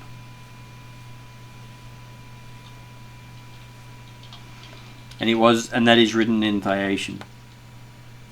Okay, I do know that language. Though if you comprehend languages, everything looks language you know. Oh yeah, that's right. That lasts an hour. Okay. Are there any other things to read? Like you said, there are 3 murals. There are 3 murals. They don't have writing on them, but they are detailing the life of Zaligar and the life of Rogan. Showing you what they did and achieved in life. All right, and was this part of our mission? Part of your mission was to find out what had happened, why this had surfaced again, because some mysteries are meant to remain hidden, and some mysteries are basically distracting the world from what's going on. So you're basically being tasked with identifying what is happening in the world and following down these leads and seeing why this has become an issue right now, as well as what the issue was.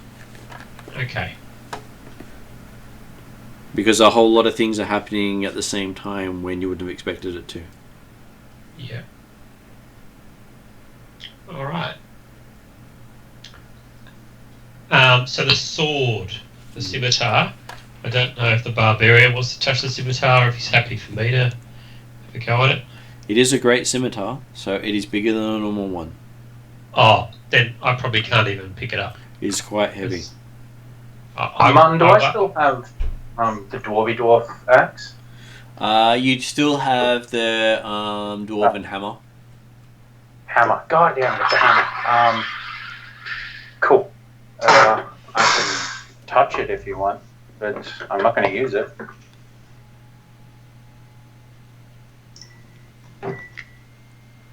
Just in case it could speak to you in your head. Yeah. I mean, I can touch it Broken and see if every it other telepathically communicates. No, it's all you. Okay. Wait, a halfling do it, it'll be hilarious. The sword is bigger than you are. Oh yeah, I'm only 40 pounds.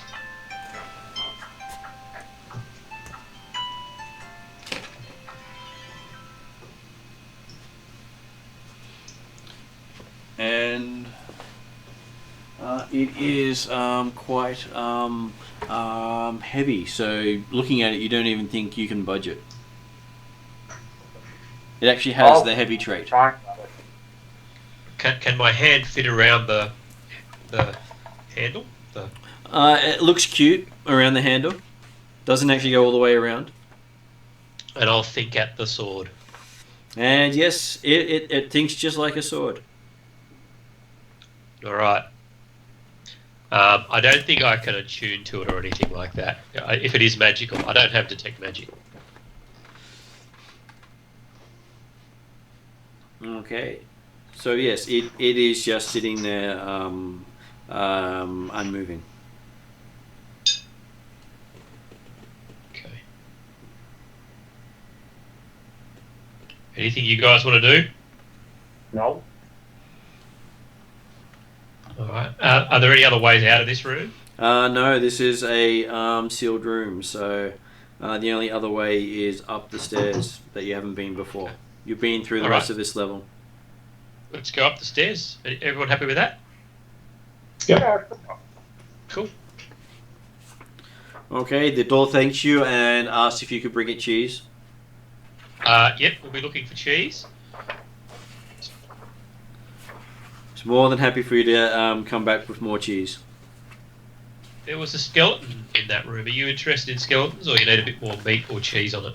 Yeah, it prefers meat. It's not a dog. It doesn't like bones. Okay, that's fine. Thanks, Strodor. Yeah, more than happy to oblige, it says. Okay, so you come out of some stairs and up into a room you haven't been in before. This one doesn't have any contents on it at all. The floor is smooth flagstone and the walls are plain. And the door Smells like a trap. and there is a door in front of you that is closed. I'll investigate. Best skill ever. 20. Okay, looking at it, it does not appear to be trapped. Ooh. Though appearances can always be deceiving. I'll get down on my belly and start sliding along the floor.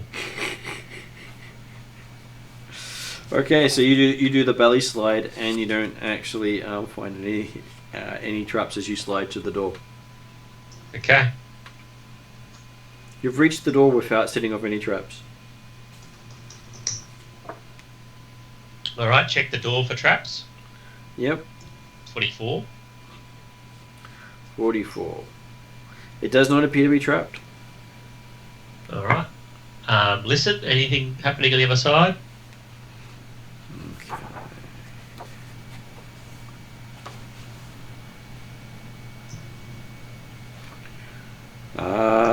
There is the sound of snoring. Alright. I'll slide back to the barbarian and the fighter and tell them I heard some snoring on the other side. Do you want to be sneaky? I don't really do sneak. Oh.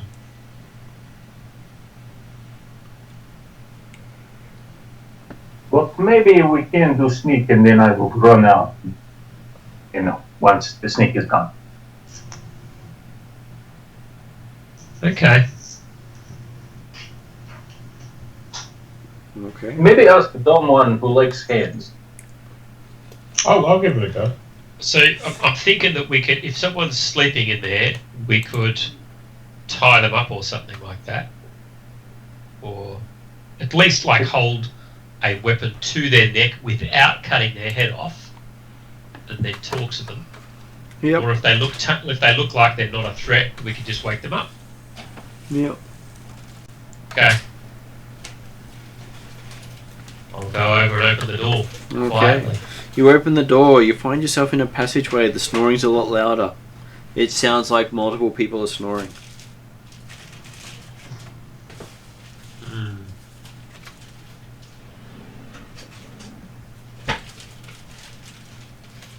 I mean, I can sneak down there.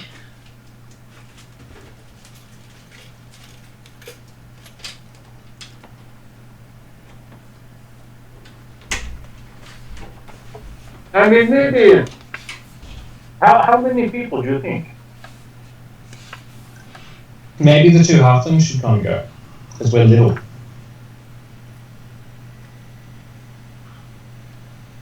That sounds good. And then if I hear noise, I will come in. Yeah, and we'll obviously handle everything, so you guys will be fine. Oh, this is fuck. Sorry, bad.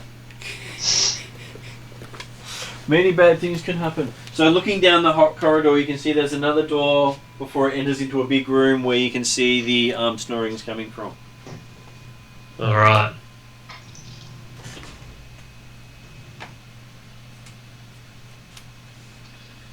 Sneak down there carefully. Okay, you have a stealth roll with advantage because they're snoring.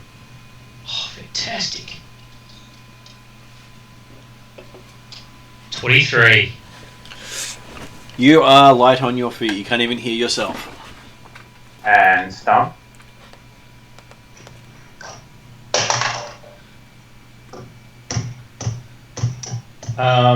With advantage. I have advantage You do have advantage. because I just rolled a 1. Roll again. Hey guys. Get better than a 1. 16. Although you're a halfling, you could have re-rolled the 1 anyway. Yep. Oh, there you go. Well, yeah, 16. 16. Okay, so you both wander down. You haven't seen anything yet, and you're up against. There's a door beside you. You can check the door or keep going. Let's check the door. Alright, carefully check the door. Yep. I would like to carefully prod it open. Okay, so prodding the door open, you see a group of gnomes looking through the room. There's about 5 of them. It appears to be another sort of museum or trophy room. Numerous odds and ends are displayed, including a reptilian hide on the north wall, a statue of a many-legged reptile in a menacing pose, a diminutive yet stocky skeleton suspended in irons on the west wall, and on the east wall is an entire wooden door bound with black iron and bearing strange runes. Have they seen us yet? No, they're busily looking around the room. Oh, There's gnomes. gnomes are a lesser form of halfling, aren't they? They're like our cousins who, married each other. Do they look like, what are they dressed in? They are all dressed in I would say leather smocks. Leather smocks. They got tools. They are currently measuring everything in the room, and making notes down on everything. All right. Can we close the door behind us and start talking to them? You can. You happy to talk? Yeah, no, I can do that. Yeah, sure. How many are Hey. There are 5. there? All right. Worst case, we can take them. It's all good. Hey guys, how you going? They look up in surprise, going, "What? Who said that? Who are you?" I did. Hello. I'm Nasty Stump. Do I hear any noise? You Not do. yet. Oh, damn. I don't hear any very alarming noise. You hear the snoring. Oh, okay. Do I hear And any yes, talking? yes, you do hear noise. So you've been hearing the snoring for quite a while. Okay. Do you rush in? No. Okay. back to the conversation. So, and they say, so you say you're nasty. So you introduce yourself as Nasty Stomp. Yeah, I'm Nasty Stump. And one of the gnomes says, "I'm so sorry for you. You know, if you see a doctor, you can get that fixed." I am a doctor. You are? Then why are you Yes. Nasty Stomp? I had to learn somewhere. You practiced on yourself? There's a reason I limp. He looks you up and down and says, "I'd rather use magic." That's fair. So do you mind if I ask who you are? Me, I am Bongo, that's Beefo, and that is Boyo, and that is Browno. And you don't really want to know what the last guy's name is. We had an unfortunate naming incident where we had to sign on with these names because our employer was an idiot. Right. That's What part of the dungeon are we in? I've labelled this the trophy room. Okay. You've labelled it the trophy room. Of course I've labelled it the trophy room. I'm mapping this place. Ah. Can't you see I'm mapping? Alright. So what's your name? My name is Boyo. I may have called myself Boyo. something else previously because I keep having a problem keeping track of all the names our employers gave us. Okay. And so your employers? Our employers are 3 defective gnomes who have decided to split up and search the place by themselves. Right. They're also wizards, so they're all types. types. I mean, it works for halflings, but gnomes, they're just not sneaky enough. Oh, I'm sure they're sneaky in their own right. Just not intelligent. Did you say gnome right? Yeah, I did say gnome right. I can hear some snoring out in the corridor. Oh yeah, Where that's come. they're the rest of the hired help. All right. Anyone we need to worry about? Whoever's got that conditional snoring issue probably could do with some sort of surgery. Right. Okay, so are you all right if we just sort of? I mean, we've come from that door over there. No, we haven't You explored might have that. given it a name. We haven't explored that Right. far yet. Have you named that spot? I've called it the sliding room Why does it slide? because I was sliding on it. That seems a bit odd to call it. Did you need to slide? No. So it's the It's a very- unnecessary. So it's the unnecessary sliding room. Yes, yeah, but I mean it's a subjective name. I'm sure you would have a much more objective name for it. Well, A I room have, with not much stuff. I have called this one the trophy room because there are trophies here, Okay. and I've what called sort the of one. trophies are there? I've called the one down the end the throne room because there's a throne there. Ah. And have you encountered any creatures? Of course, we've encountered creatures. What do you do with them? Well, I tell them to go away in a very stern voice. Does that work? No, if not, we just then kill them.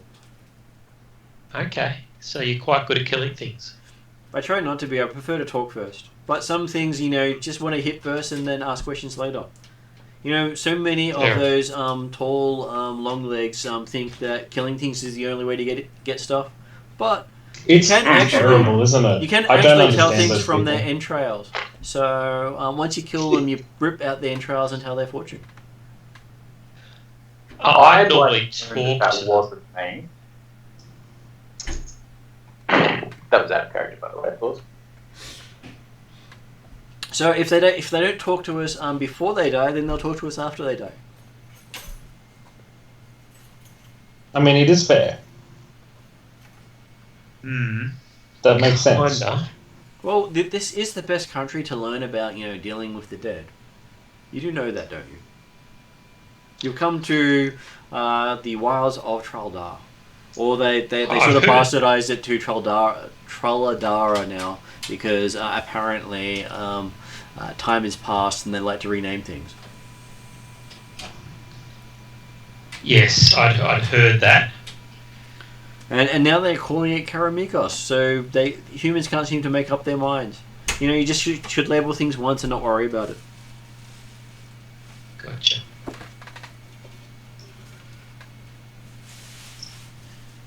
So would it be okay to have a look at your map? Sure, he shows you a map. It's got about 5 rooms on it. Only 5 rooms, okay. Yep. So it's got the throne room and stuff. What are you doing if you find anything that might be considered treasure? He's not worrying about that aspect. So he's basically done that bottom section. Have we been there? You are in room 26 talking to him right now. Right. And you never came this side. Okay. You basically came up here, over here, all the way over up here, did some stuff over there, came back down here, went around here, went up in there, then went somewhere else, I believe. So there are a few other places you can go. Okay, that's right. You went over to this little chute that went down. So that's how you went down to the previous level. Alright. You took the fireman's entry. Yes. So, what were you saying about the items that are in the treasure room, in the throne room? Yeah. Do they need to stay there? Now that you've recorded them, is it okay if we move them to somewhere safer? How is this unsafe? Well, that story is leading people around. Like, you really want to kind of keep it in a place where people aren't going to be led. Well, when the people have come and investigated, we've killed them in the past. Yeah, I suppose. Like, I can see that you guys have got things handled. So, do you need a hand? Can we help? You got a spare hand that you don't need? Actually, you should say that. I have a couple. Would you like one? Oh, looks like you've been learning from some gnomes. You know that is a gnomish trait to take the hands off the taller people? Yeah, well, it's Though it looks like you might have a couple of halfling hands in there. Oh, I'm getting a whole collection. Like, I've got a scrapbook. It goes by race. Then I'll go by skin tone, and then I'm going to go to allegiances to politics and things. Okay, you see he pulls out a grisly-looking tomb made out of some fleshy leather. He says, "Yeah, I've got one of those too." Oh wow! Can I have a look? And he shows you. It seems to indicate the various muscles and skin groupings of various species. Okay. I'd like to turn and just look at the book and make eye contact with Willie and just be like, "Dude, the fuck do we do?" But, at the same time, no sound. You ever seen a kid, suck on a lemon? I want that face. And you do realise that the book has that warm living feeling, even though it's made out of dead flesh. Oh. Can I, seductively stroke the cover? See what happens? You do. It feels really nice. Is there any, reaction? Do I notice, a pulse thickening, or...? From the book? The pages seem to stiffen. I'd like to just kind of lick the tip. Just the tip. And only for a minute? It tastes really nice too. Cool. I hand the book back and say I'm jealous. That's okay. We can get you one if you want. Oh, I'd love that. We just gotta sacrifice a few people you don't need anymore. Okay. You got anyone you don't need? Look, there was this guy called Chum. But he went away. Because you can keep asking him questions even after they've gone. That's the fantastic thing about these books. Yeah. No, I'm seeing that. Honestly, this one was my brother-in-law. Oh, really? I invited him over for dinner. Yeah, I can see. So, was he like a bad brother-in-law? Of course he was. He married my sister. Yeah, fair enough. Would you like someone who married your sister? I'm pretty sure I did when I was drunk once, but let's not go there. So, we're just going to wander around for a bit. But hey, if you need us, just give a yell and we can come give you a hand. What do you think? Sure. Do we need to carry any sort of identification or something so, you guys know that we're cool, or...? Well, let's see. If you pull weapons and charge going, then we assume you're bad and kill you. Right, but if we charge and say, ooh, is that okay? Possibly. We'll see how that happens. Can I, give him, a really chummy hug? You can give him a really chummy hug. He gives you a really uncomfortable hug back. Excellent. And then I kind of... He has this spicy smell to him, the sort of thing you pack with stuff to make it smell nice. Is it bad to say that I'm intrigued? No. Okay. These guys... Okay. You're a very special kind of bunch of gnomes, aren't you? Oh no, these guys all work for me. I'm the cataloger. I archive. Right. I study. I poke. I prod. Who are you archiving for again? 3 idiots. But they pay well. Right. Are they around? I hope so because, actually, I'm not really too worried because they paid up front, which is why I call them idiots. But I did give my word I'd do the job. Well, good work. But you'll know who they are. They're the gnomes off by themselves because a gnome by himself is not really safe.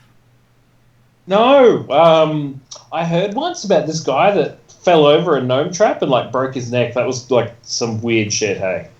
That's just irony for you, considering gnomes are known for making traps.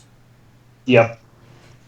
And this guy was totally meant to just step on it because it was in front of him. He just didn't look, and stuff. Oh well. I don't know if it happened to anyone. Just something I it heard. sounds like his fault. Yeah. I'm sure it was totally the gnome's fault. Yeah. Especially if it was one of the triplets. Couldn't have happened to a nicer gnome. Maybe I'll skin him and make a book out of him later. So the ones that hired you are triplets? They are. Interesting. Apparently they share the neurons between them. Yeah, well, I hear that happen sometimes. Yeah. Anyway, look, we'll leave you to it. Though it is amusing when you tell them you think they're the better looking of them, even though they look identical. Yeah, this is true. Cool. Well, look, we'll leave you to it, but if you need anything, give a yell, okay? I sure will. What's your name again? Nasty Stump. Nasty Stump's not really a good name for a surgeon. It sort of says you don't know how to do your job properly. Well, either that or I'm really good at making stumps. I have worked in the naval industry before, so it's kind of like a prerequisite. It doesn't inspire confidence in the surgeon if I'm going to say I need to hire Nasty Stump. It's don't you want a competent surgeon? Yes. Yeah, but and there is an argument to the other side. Well, what? That I want to hire an incompetent surgeon. If that, I can just get some idiot to swing a sword and cut my legs off. But if that was the case, someone would have to be really good for you to consider them as a surgeon with a name like Nasty Stump. So that must mean I'm amazing. Well, it means that you haven't thought that well, unless you got your scalpel set with you. Look, I left it with my kit upstairs. At the moment, I'm just carrying my longer butchering knives. But they work. I'm just not going to pull it out because I don't want to start a fight or anything. You guys are cool. Yeah, well, that's okay. I'm sure that we have enough poison darts pointed at you at this stage that if you did pull it out, you wouldn't go very far. Yeah, no. Look, I figured you guys would look after yourselves. Those poison darts are no joke, hey? No, they are quite funny because you die laughing. Oh, you got those ones? Yeah. I made them myself. Cool. Wow. Well, sometime you'll have to show me, on someone else, obviously. But that would be awesome. Well, I'd love to do that, over a beer. You just need the blood from a halfling who tells jokes as they're living. A comedian halfling. It works perfectly when you dilute it. You have to dilute it, though? Yeah. What happens if you don't delete it? Oh, it's just blood. Oh. It's sticky, Oh, red, and dry. Does not seem to make sense somehow. But if you use the right process and with magic, you will end up having a toxin that will make that is basically send people will have people die laughing. I gotta admit, that sounds kind of cool. I've only used it 3 times. Brother-in-law had the best laugh before he died. I really like you. Fun times. Just want to say, I really like you. You're cool. I think you're pretty good as well, though I still think you better get a better name than Nasty Stump. Yeah, I'll work on it. It doesn't even come across as terrifying. Like the butcher of Baghdad sounds so much better than Nasty Stump, or the I'll Stump You doesn't come across very well as a catchphrase either. Or Nasty You sounds even worse. The Butcher of Baghdad, hey? Yeah. Huh. Find a place where you can butcher people and then name yourself after it. That's a good idea. Halflings don't tend for the overly dramatic titles. Oh no, they love titles like disarm people with our charm. Oh, I don't know. I like dramatic titles. Well, if you like pirate ships, you like your titles because it's like the Blackbeard. You make people fear you. Nasty Stump doesn't really come across as very fearful for a pirate. Okay. Yeah, I wasn't a pirate though. I was a consultant. He approaches you and says, "You're a pirate." Yeah, right. We all know it. Pirates are a way of life. I like pirating up above. You like pirating on the water. To swing from skyship to skyship is a fabulous thing to do. Yeah, I went on one once and I got really airsick. Well, I get seasick, so I prefer flying so much better. I love the mostly barrel rolls. Pirate things in the city, but I'm happy to branch out. Well, hey, those city folk, they're easily gullible. They are. You feed them a rat and say it's beef, and they'll thank you for it. Yeah, see, I've done that a few times, and they usually think it tastes better than the actual food. It's really weird. It's the spices. The secret's in the spices. The secret is in the spices. All right, well, dude, we'll leave you to it. If you need anything, though, give a yell, and I'll probably see you around, okay? I am happy with that. He sticks his hand out and shakes your hand. Yep. And I shake his. It is Grizzly, and you notice he's got runes over all his knuckles. Ah. Cool. Nice tats. Yeah, they took a long time to make. Has it been less than an hour? It has been less than an hour. So comprehend languages, can I read what the runes say? Looking at them, they are not words. They are actual runes. Okay. So, from what you've read in lore, he can activate them to do different effects. Ooh. Okay. Be afraid of the supernova. And as we walk out, we should probably be all calm and nonchalant, like we should be there, right? Yeah. Yeah. We are. We're kind of powerful. We're level 7, but he's probably level 20. Well, I was thinking more about the snoring people outside. Oh yeah, let's be quiet. We'll go and get Playman and. Okay. I want to check out the throne room myself. Okay, so sneak through to that. You get Playman first, or go to the throne room because you're closer to the throne room than you are to Playman. Well, he said he wasn't sneaky, but do you have a way of getting a message to him? No, I don't. You actually do. You can yell out, "Hey, Playman."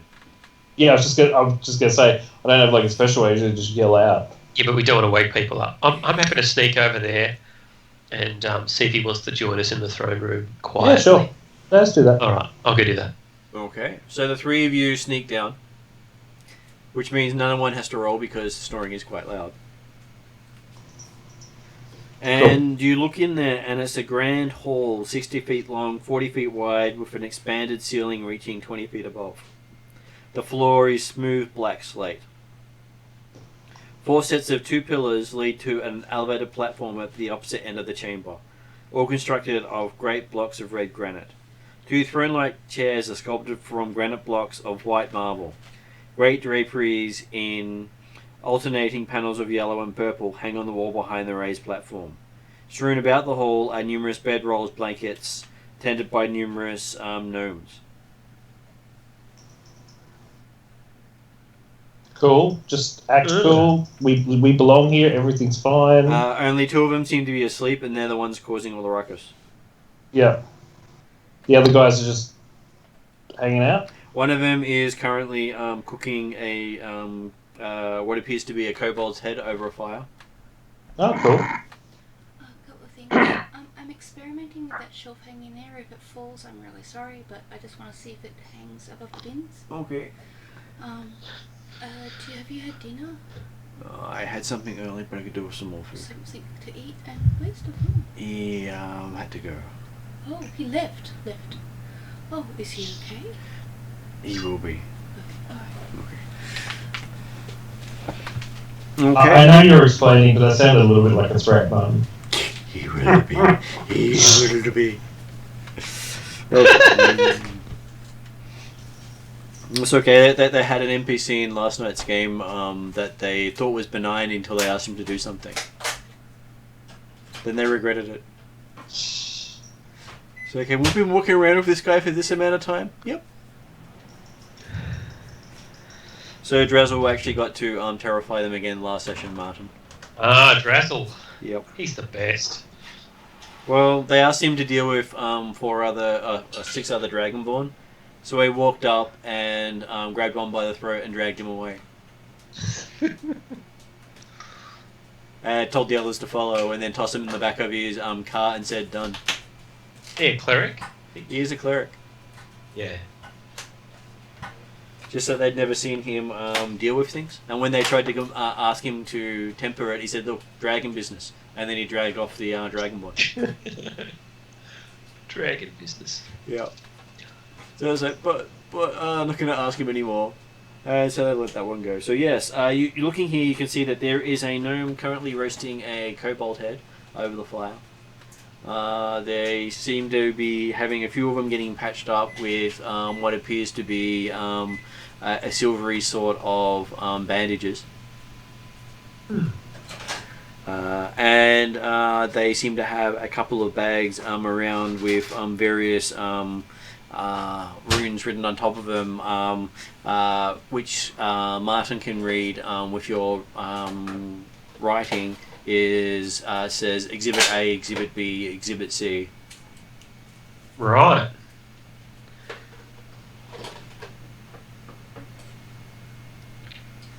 So they spotted us. Well, they spotted you and not really paying any attention to you. Though they do have weapons nearby. Alright. Happy to walk up casually. I don't really have many weapons, so I hope I don't look threatening. Okay, so one of them looks up and goes, "Who are you?" Oh, we were just talking to your boss next door. Oh, yeah, him. Scary dude. With the knuckle runes. Oh, yeah. Well, you don't want him to hit you with those. No, I imagine not. What are you guys up to in here? I see you've got some exhibits there. I'm interested in the history of this place. Do you have any theories? Well, he holds up a slightly burning kobold head. This guy here is just hanging around and dropped in for a bite to eat. Would you like something? Not sure if I want to eat any kobold at the moment. I'll take some for the road. Yeah, it's gamey. You got any hands? Yes, I do, by the way. He tosses you 3 left hands. Cool. I only like the left. The right ones just don't taste right. I just put it in my pack and kind of ignore it. He looks really. I guess it depends which hand they wipe their ass with. Which is the reason why they don't like the right hands. And so, what are you guys here looking for? stories? Well, there is this story of this little halfling who said that he was able to go up a hill and he could push a rock all the way up the hill. And he says, I can push it, I can push it. And he just goes on and on about this really weird story. Oh, all right. You okay? Thanks very much for that story. I've written it down. No need to repeat it ever. I think you should repeat it again. Not to us. More stories about this particular location. Would it be possible to have a look at the exhibits you've got there? Sure. So he shows you Exhibit A. It is a small wooden box. Okay.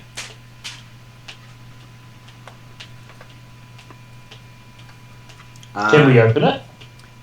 He says, I've shown you the exhibit. I didn't say you could look inside it. No, I was asking him, like, in black. Can we open it?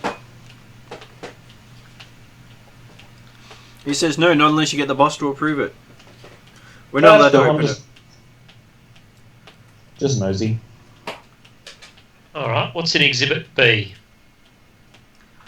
Okay, he opens Exhibit B, and it's got a what appears to be a painting.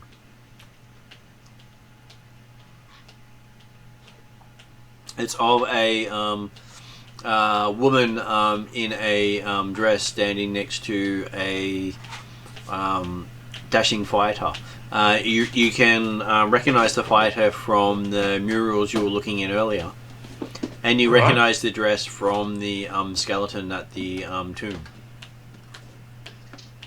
Okay.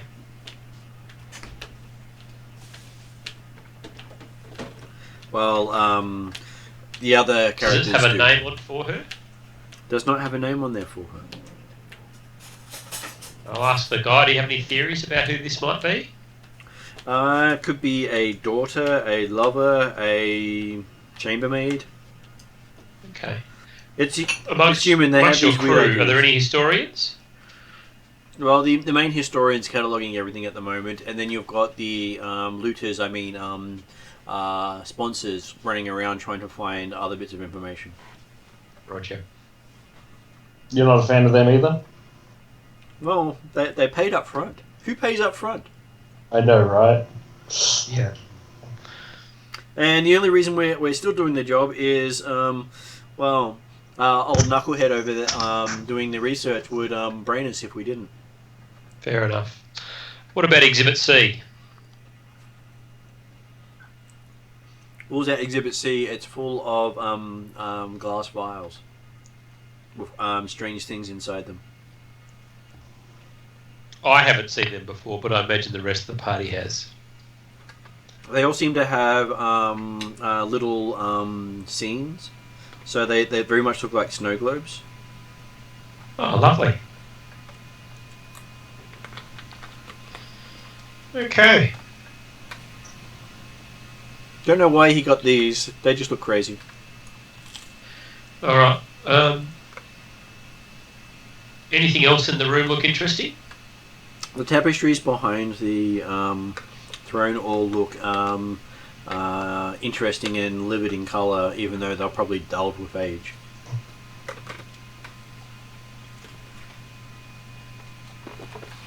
I'll look at them closely, see if I can figure out a story.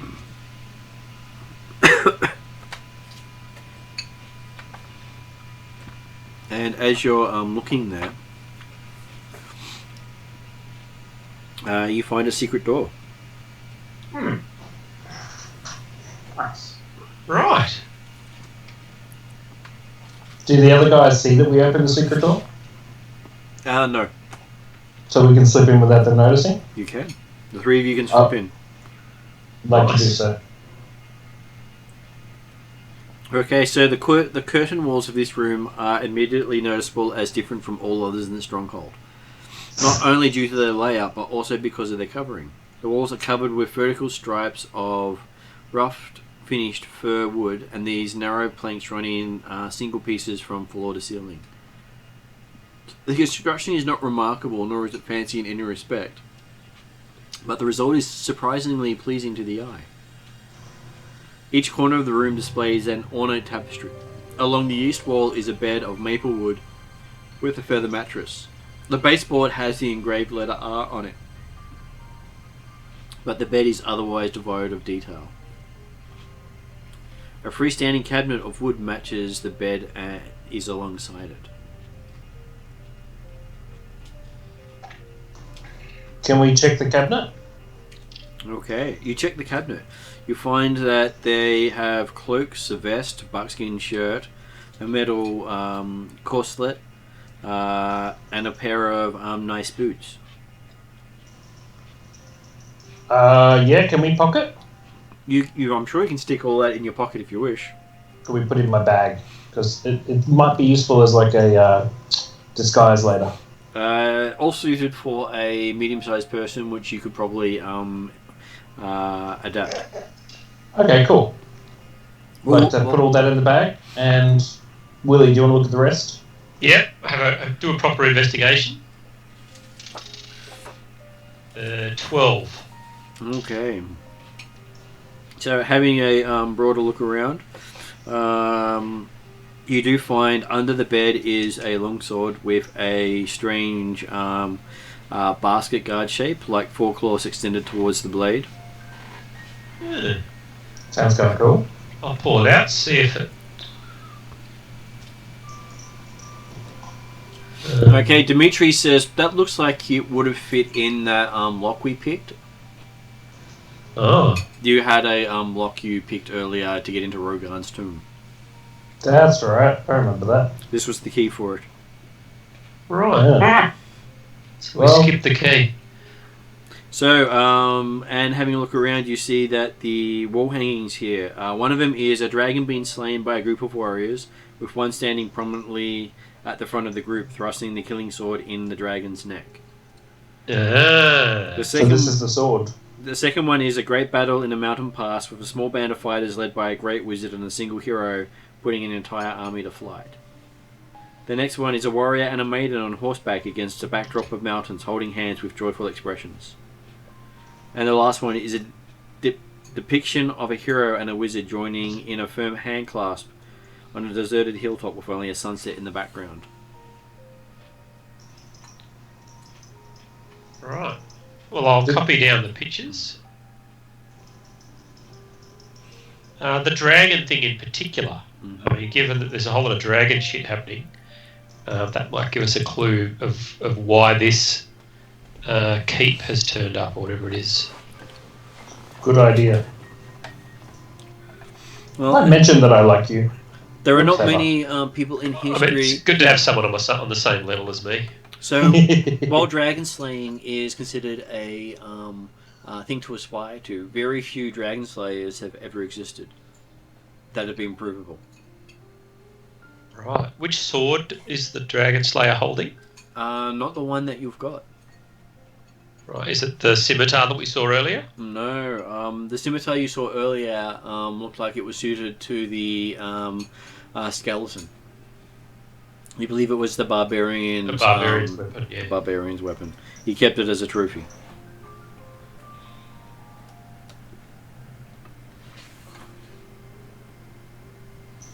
So we haven't seen this sword anywhere around. You haven't seen the sword anywhere around it. Maybe around somewhere else. Or you may have already found it. As you're looking around, you see Dimitri point at 2 other sections of the wall saying, "Have you noticed those secret doors?" I only got 12 on the investigation. You know how he is every time he walks into an area, it's like, "Oh, and look, there's secret doors there too." So how does he find them? Because he's got something like a plus 15 to the roll. Right. I can only manage +8 with my expertise, but I guess he's smarter than me. Plus, he also rolls high every time he does it.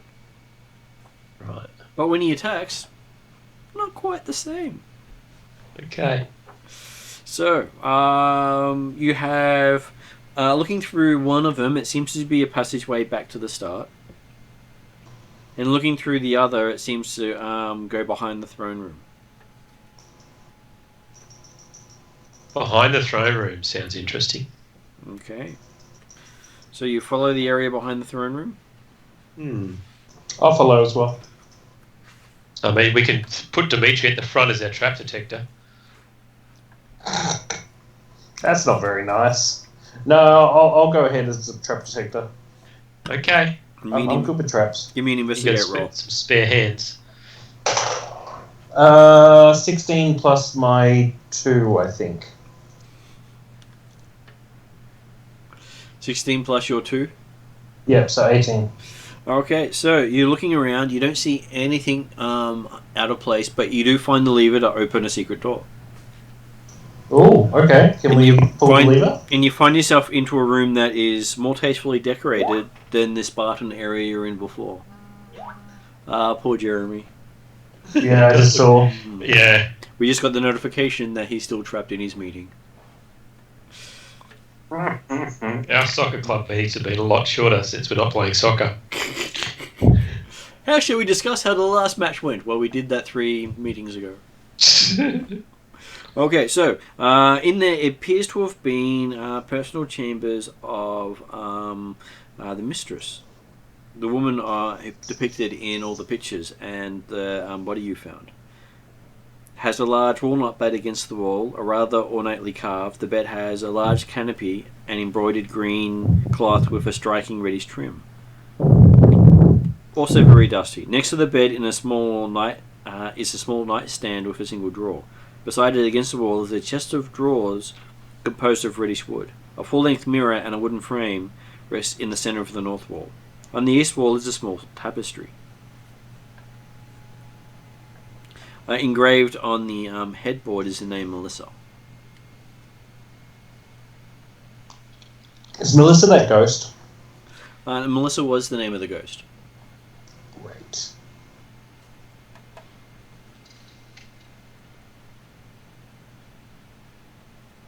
All right.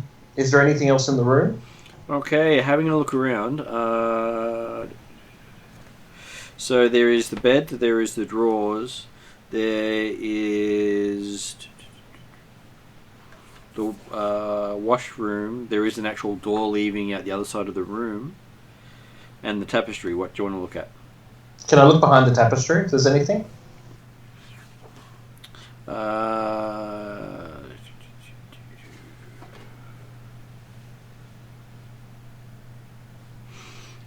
Okay, so there's nothing behind the tapestry.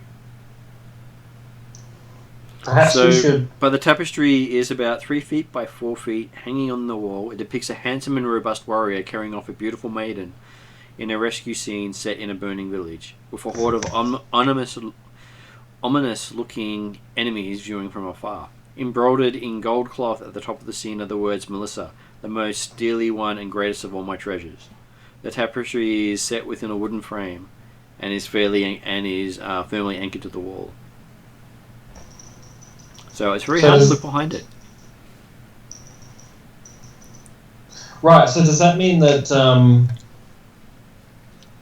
would we assume that the hero who wrote that would be the guy that we're investigating? You would assume it was. Okay, so we killed his girlfriend. Yep. Great.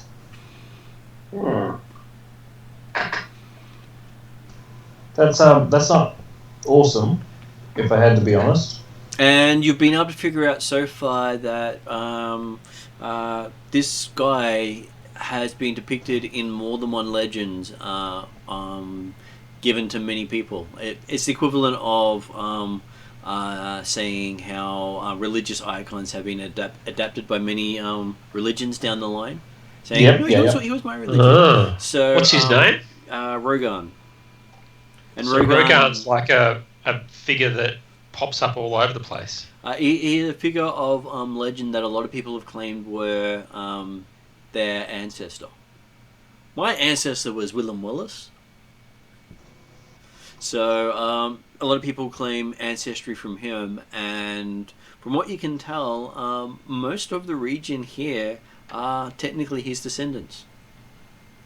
So not only in Karameikos, those in Darakan, those in Galantry, those in Irendi and Minrethad are probably all related to the people he came from. Okay. So there is some truth in it, but the dates all get confused when other people try to rewrite history to claim the hero.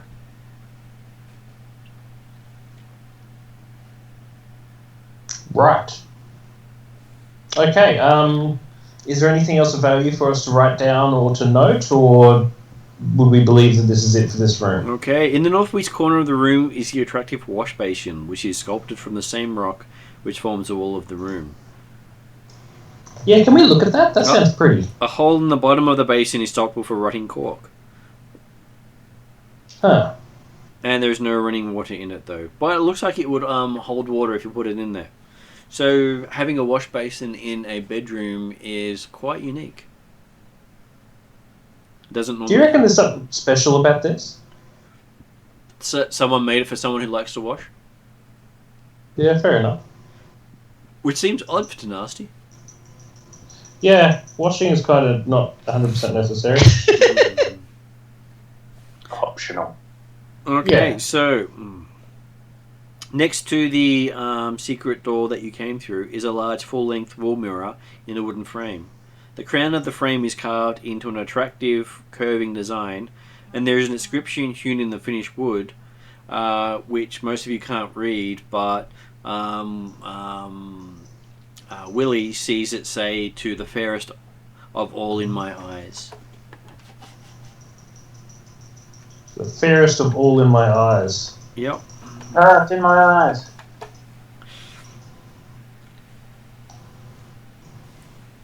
That's kind of pretty. So the chest of drawers is made from red cedar, which, despite its age, still has the characteristic smell. In the drawers are an assortment of leather items, old clothing, and personal effects like combs, brushes, and hairpins.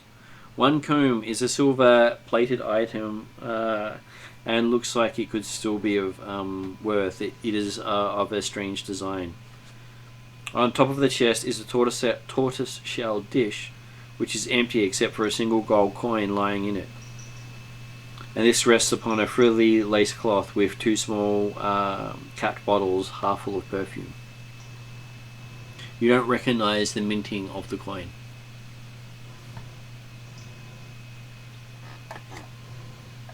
Huh. Okay. I think we should take that. What do you think? So I don't understand it. It's in languages. The other guys might. We could take it with us. Yeah. Well, it doesn't have a language on the coin, but you don't recognize the minting of it. Comprehend languages doesn't tell you origin. Yeah. Well, I think that's unacceptable. It should.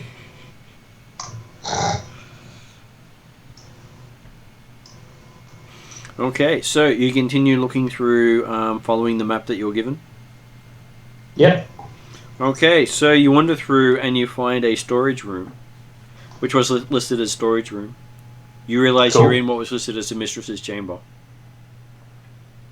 And in the storage room, you find a total of 14 stools, all of sturdy construction. 14. 14 is specific. And you can see numerous wood chips here and there, as if someone had been actually making stools in this room at some stage. Right. Maybe this was what they did when they were frustrated at night. Or maybe we've just found a collection of still samples. Well, they are old stool samples, but I'm sure they're Yeah. still sturdy. I don't care if it was a bad pun, I went there. I don't mind. I like bad puns. So, right. Shall we check underneath the stools? You look under the stools and you don't find anything. Just a few cobwebs here and there and sawdust. Right.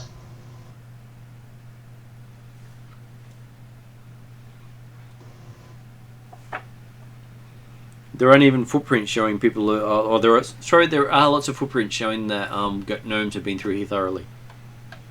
Okay.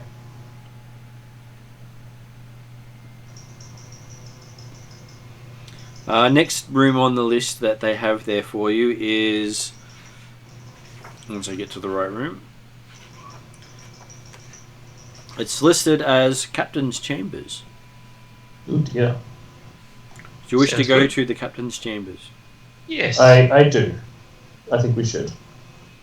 Okay, so you enter that room. The room is a large... the door to the room is a large wooden construction, just like the others in Stronghold, but its exterior surface is embellished with an irregular-shaped leather skin covering, which is studded with circular bits of brass, which form the word Erig prominently. So E-R-I-G. And when you open it, the room is rather barren. In the southeast corner is a crude bed, and alongside it is a table. On the south wall is a wooden chest with metal bands. In the northeast corner of the room is a wooden keg stand with a single barrel upon it.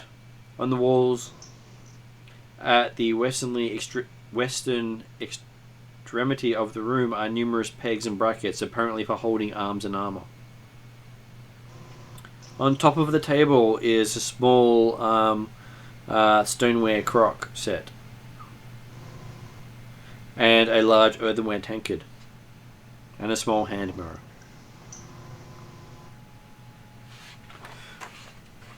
Besides that and the chest, you don't really see anything else. Okay. You can see, there are 2 shields and a heavy mace hanging on the pegs. The barrel has the letters SD in a language most of you can't read.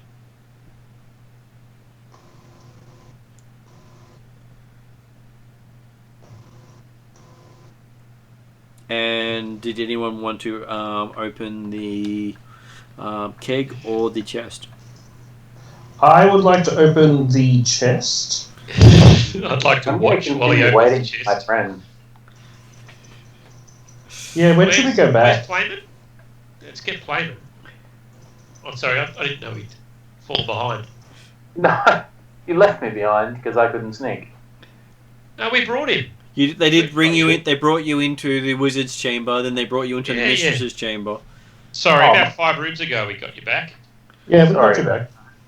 They got you to sneak with them into the throne room and then took you into the secret room behind it. Sorry, I missed that. All good. But hey, you've just been watching them sneak around and doing halfling things, secret halfling business. Yeah. I'm a criminal and he's a pirate, so I recommend watching us. You'll learn a few things. Not something I wish to learn. Okay, so you go to the chest, and the chest is actually locked. You were surprised. Do you have lockpicks? Yes, I've got thieves' tools. Okay. I have a hammer. I have also hammer. Let's be gentle in case there's something valuable in there. I'll check for traps as well. Why don't you just touch it? That usually finds traps. I don't want to get hit by the trap. Okay, give me I a suppose that's investigate okay. roll. Investigation is 21. Looking at it, you can say that you're certain there are no traps here. All right, now I'll pick the lock Yep. with an 18. With an 18, you think you just got enough to open the lock with a DC 18 check. Nice. And as you open it up, you find in there clothing. If you start digging in there, you find several garments which you toss behind you, a pair of pants, several cloaks, a heavy cloth cloak, 2 separate pairs of boots, a broken dagger, and then you find a leather pouch. Ooh, what's in the leather pouch? Okay, opening the leather pouch, you find a walnut plaque with an engraved piece of silver and the words that just seem so easy to read.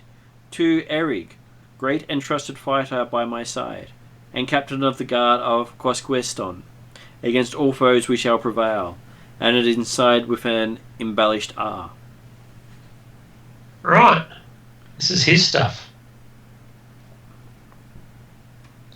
Can Dimitri do a detect magic ritual? I think that's what he's got. He can. It'll take him 10 minutes. Yeah, may as well.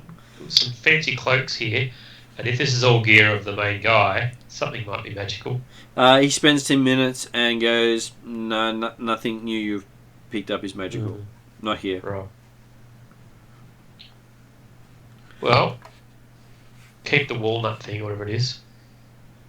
And then the next thing you have on your map is something called the worship area. That's right off the throne room. Yeah, so everyone worships me. I'm sure they will. Yeah. Let's check it out. Okay, so you head in there. You see the gnomes are busy clearing up stuff and moving rubble around. They seem to be also cleaning their equipment and continuing to apply their bandages. And then you get into the worship area. Are they just applying bandages for bandages' sake? Like, they turn themselves into mummies? No, they had actually fought some kobolds recently. Ah, gotcha. Right. My girlfriend's actually watching The Mummy right now. On the back wall of this room, opposite the door, is a rock carving of a great idol, which is actually sculpted from the wall itself. The idol depicts a humanoid with a horned head, sporting an evil visage, and appearing to be about 4 feet wide and 6 feet high. The walls nearby are surrounded by religious symbols and runes. The floor is smooth black slate. In the center of the room is a circular pit which measures about 5 feet across. So it looks like a demonic figure at the far end. Alright. Let's have a look for traps and such. Okay, give me a investigate roll. 18. Looking around, this place does not seem to be trapped. It looks to be some sort of half-assed shrine, to put it mildly. Half-assed? Yeah. With everything else you've seen them put into this place so far, this shrine looks like the least amount of effort they put into it. So is it recent? No, the shrine looks pretty much as old as the rest of the place, but it's smaller than most of the other rooms I've got. And what's the god? Give me a knowledge religion roll. Good question. I'm a jack of all trades, so I've got +3. 5. Okay, it is... Well, make up a name of a god, and that's who you think it is. Could be the Jabberwocky if you wish. Dunkeldilskin. Pretty sure this is Dunkeldilskin, guys. Be afraid. Might want to make notes for that so people will refer to it later, because you can actually create a religion that way. Okay. Dunkeldilskin. We had a creature called the Jabberwock appear in one of the games because of that. But that was a natural one after all. Beware the Jabberwock, my son. Okay, so yes, do you wish to do anything else here while you're here? Looking at these religious symbology. Any No. theories? None for me.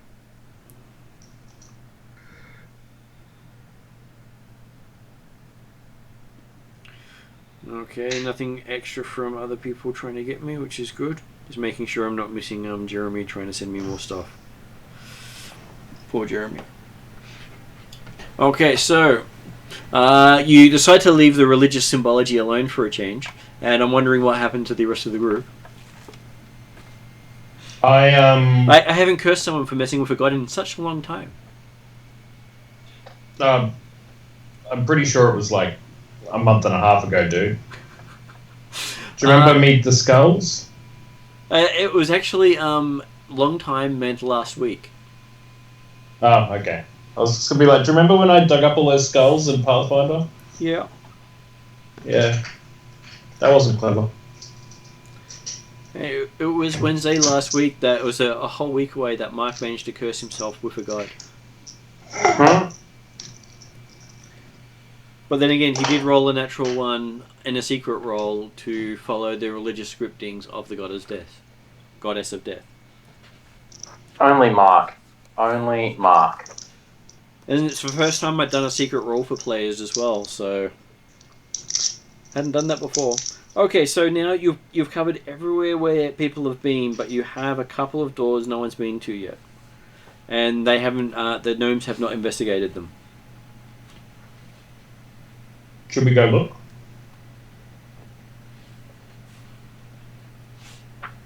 One of them was they hadn't actually gone that way. They come through the side. And I think that is very close to 3 sections that you hadn't been to yet. Alright. Colouring in the map. Okay, the first one you head to is room number 3, the dining room. So, this stately room is quite wide and long, appearing to once have served as a dining hall of sorts. A nicely carved wooden mantle surrounds the room at a height of 7 feet off the floor, and the stone walls are carved in simple yet pleasant designs. There are a number of tables and chairs in the room, these being of wooden construction and quite utilitarian in nature. A pale green mold lightly covers many of the wooden surfaces. The entire room has a musty, mildewed scent to it, and you can see a door at the far end of the room. And nothing you have seen else leads into that room. Can we just do a quick investigate to make sure there's nothing like hidden or secret in the room? You can. 14? Okay, looking around, you notice that 2 of the chairs stand out from the rest. They are ornately carved from walnut, formed from an enormous block of wood, which is joined into a portion of the wall on the northeast corner of the room. The chairs themselves are actually fixed seats connected to the wooden structure. Look like that they were they've not been used for quite some time, but these chairs are very ornate and come with a skill that has been lost. Most people don't craft at this degree anymore.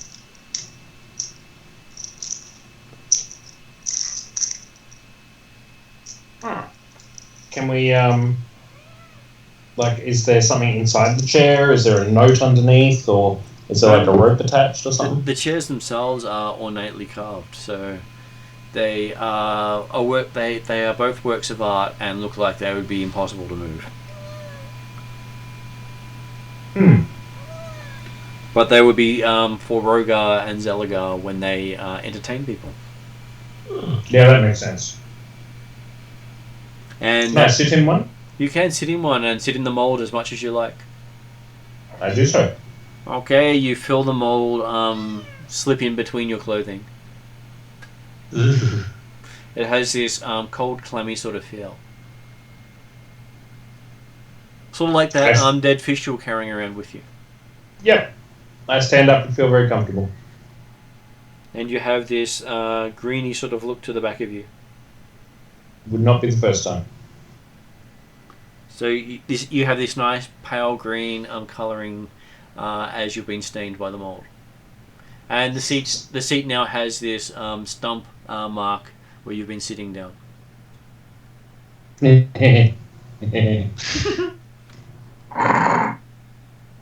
You've left your stump. I like that. I aim to please. Alright, I think if there's nothing else in the room that we should go down, because there was a door at the end, wasn't there? There is a door at the end that doesn't seem to have any other entrance into that space. I think we should go there. Okay, opening into that room, which also seemed to be unlocked and slightly ajar. You see several earthen tankards hang from the row of hooks high in one wall. Numerous unadorned pegs are also present. A long wooden bench seat actually attached to the wall is along each side of the room, facing the centre of the room. The centrepiece of this is a large full-size carved statue of a nude human female beckoning with arms out in front in a very alluring pose. An ale keg, long since dry but still smelling slightly of the brew, is at rest in one corner. You think this is a drinking room, and all seats are facing the statue.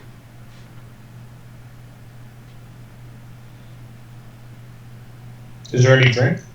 No, the drink has long since been used. Why is the rum gone? But the statue itself, made of white marble, appears to be of great value. The workmanship is also something that is rarely done.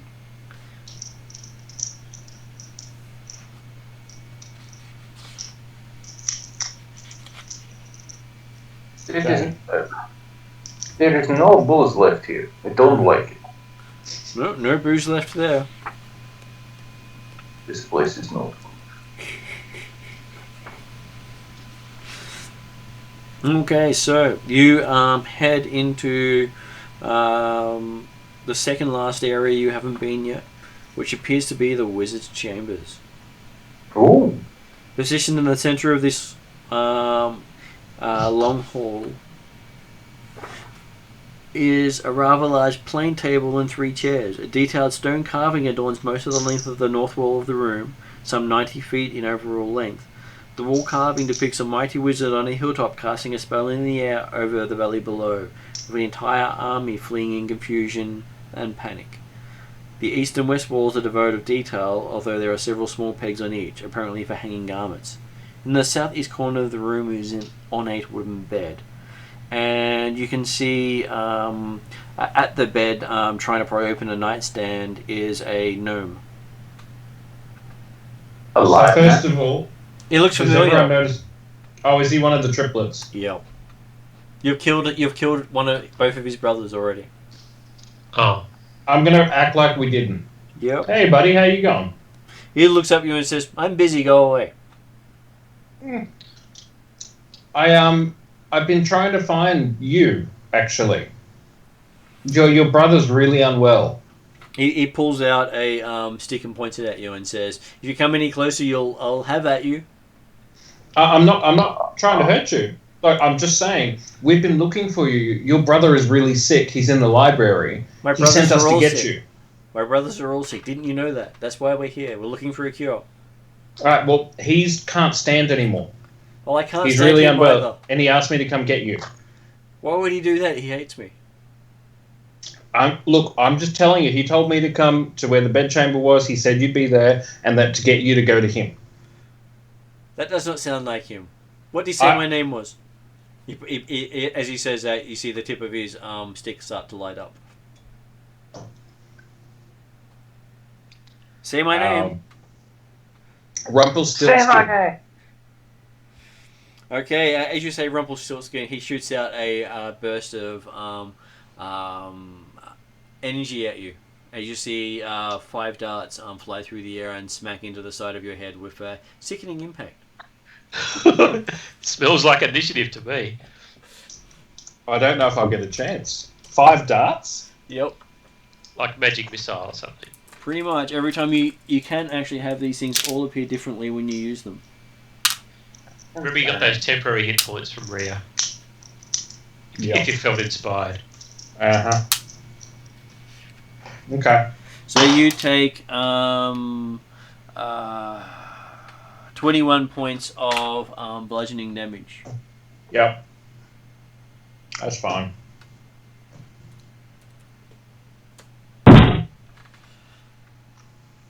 Okay. And then I will do initiative. I did warn you the 23. gnomes were crazy. 23. 20. So Willie's on 20. There it is. Nasty's on 23. Mm-hmm. 21. And Blim is on 21. So Nasty, apparently you're up first. Okay. Just before, like, out of character for a second, can we all agree that I tried talking first? Yep. Who's going to know the difference? I just want to clarify. I would like to launch myself at him and show him my rapiers in a rapiering manner. Careful. I said rapiering. See? You're doing well. And I'd like to do my bonus action, another attack thing as well. Okay, so you rush up. Mm-hmm. Yep. So first attack. Yep. 21. 21. You hit. And that is. God, what does D8 look like? That thing. That is 13. Okay, he takes 13 off that hit. The second hit is 23. That's a hit. And that's 12. Okay. And the Yep. next one's a 20, and I'll take a photo. Okay, so 2 hits, you drop him down, and then you slice his head off. Since I rolled a 20, can I take both of his hands off in like a spin, like Anakin did? You can do that and his head at the same time. Excellent. Done. So yes, you managed to get rid of the final brother, Mothgar. Rumpelstiltskin. Well, they actually had each of it. There was Mothgar, there was Hothgar, and there was Rothgar. Rothgar. Yep. Isn't it the name of the barbarian? The warrior? Close. They were trying to pretend that they owned the place. Ah. And so they renamed everyone else as well. I'm sorry, guys. I think I killed him. That's okay. There's a reason they call me Nasty Stumpay. Yeah. No, you're good, man. And he is down. Before he could do anything else. I'd like to take a seat. You sit on the gnome. Good. That's fine. I got my ass kicked. I'm having a break. Did not look like fun, my friend, but good work. My head hurts. You'll be okay. Thank you. So, this appears to have been Zalagar's personal chamber. Shall we look around?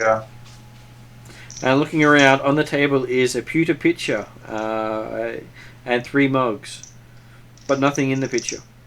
On the southeast chamber is the fine, ornately carved rosewood headboard and bed, showing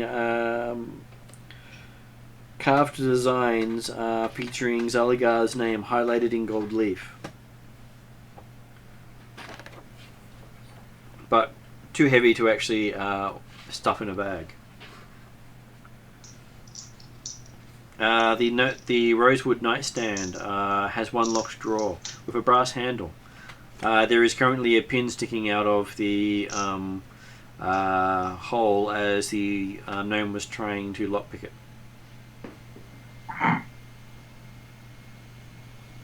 Hasn't Willie got lockpicking stuff? Yep. You want to do some lockpicking stuff? Done. 23. Okay, so apparently the guy here was really nupty with it, and you have no problems bypassing the trap. Oh, yeah. And you open the drawer. It contains a pouch of electrum, Nice. a large iron key to a place you've already been, and 2 potions.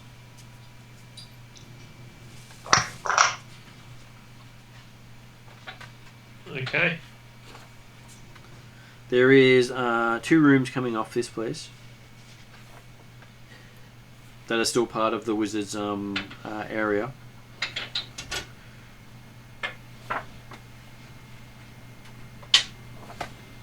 Let's go check them out. Yep. Okay, the first one you open is bigger than the shrine you were looking in. It appears just to be his closet. Jesus. So this is why I was saying they were not really honouring the gods with their shrine. No.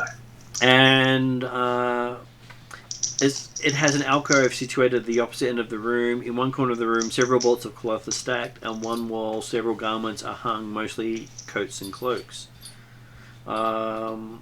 And basically, it's the sort of thing that you'd think anyone who is very prideful in their appearance would have. It's almost as bad as if you remember Stardust and the pirate captain having his own changing room. So you open it up, it's not what you expect, and you walk, and it gets bigger and bigger. So a wooden stand in the corner of the room furthest from the door holds several books upon it. You can see 5 main books. There is an oil lantern nearby, but with no oil in it. And then a small table with a stack of papers on it. But there are also a lot of bolts of cloth, sort of ratty cloaks that look like they've been eaten away by moths over the years. And a lot of them look quite... that if they're repaired, they'd be very ornate and very wizardly. Should we take some of this with us? Maybe it'd be good to have the, proof and stuff. What do you guys reckon? Yeah, why not? The clothing, the books. You've got a little bit left of your read languages if you wish to use it now, Martin. Yeah. Otherwise, Otherwise, I'll have to do the ritual again. So, yeah, read now. Okay. The first one you come across is a historical work outlining the history of the civilized area within 100 miles of this location. And it basically has history that has been forgotten. Yes! It is rather boring and mundane when flicking through it, but it has been forgotten. Okay. The next book you see is apparently an encyclopedia on various types of plants, with various illustrations in it, and it seems to be quite useful. Though because of your spell, you can read it all. You don't know what language it's currently in. The third book you pick up appears to be a notebook, and it is a diary detailing what Zalagar was doing in his own handwriting.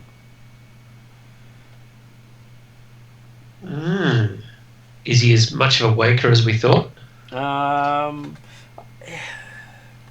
He's a bit pretentious, but he seems to have been trying to stop something happening.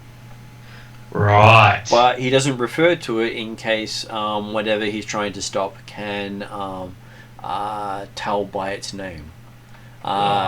You guys do know that when you name certain things, those things can tell where you are and what you're doing. Can we tell from inferences what it is, like a dragon or a demon? Or... You think he's going up against a demon? A demon. Which is technically a bunch of the gods are demons. Okay.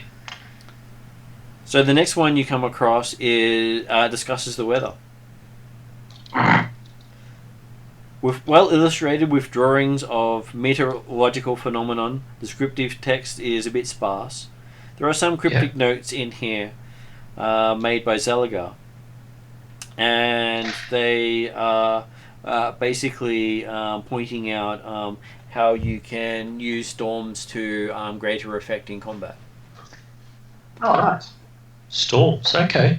So you can enhance storms with magic and basically use what's there, don't create everything from scratch. Okay. So apparently he also had a lot of apprentices, so this was one of his instructive texts. And the last one is titled Outdoor Survival, penned by someone called Sal Dortz, and it is a collection of short stories featuring a ranger named Alforz and his trials in several of the survival in the wilderness alone.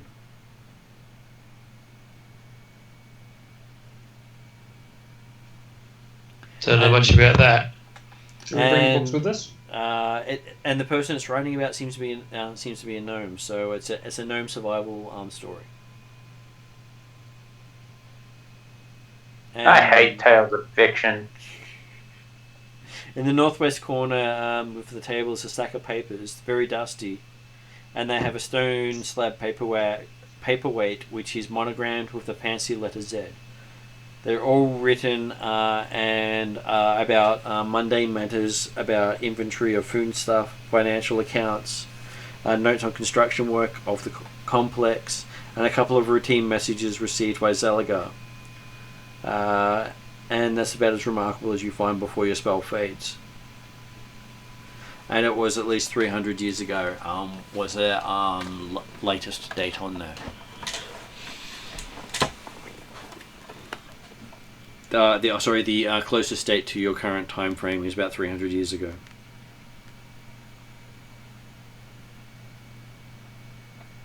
Hmm. You want to try the other door? Okay.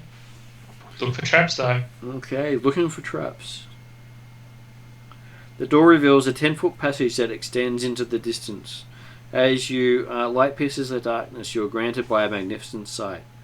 The spectacle is indeed impressive. 2 large wooden chests, each studded with jewels overflowing with riches. A pile of gold pieces is arranged around and within them, and scattered among this treasure trove is an assortment of glittering gems and jewels. I don't think we should touch them straight away. Check for traps. I think that might be better. So let's do that. Okay, so give me an investigation check. 14? 22. So, we're having people going shiny, shiny jewels, shiny, shiny jewels, except for the fact that our new investigative team member can see right through the illusion. Yeah, no, I get 21. 21 also There allows you you to go, see you through too. the illusion. So, Nasty's going shiny, shiny jewels. Perfect for sticking onto a ship. Cool. Even has the ship chests. Huh. Shall we grab these guys? Yeah, let's grab them and get the hell out of here, maybe. So you guys can see that it's all safe and fine and there's no problems? Yeah. So someone is using the Nasty as experimental? Yeah, do I believe him? Are you intentionally lying to him? No. No, we'll tell him. Alright. Okay. Yeah, I go and pick them up. Okay, so they tell you it's illusionary, you walk in, and yes, you can't touch it. You can't touch that. As your hands touch it, the jewels disappear from your very fingertips. Well, that's some bullshit. And every time you go to touch a bit of jewelry or gold or chest here, they just disappear as you touch. What if I, face the other way and then kind of back into it? Apparently that still makes them disappear. Your very presence is destroying treasure. I walk away.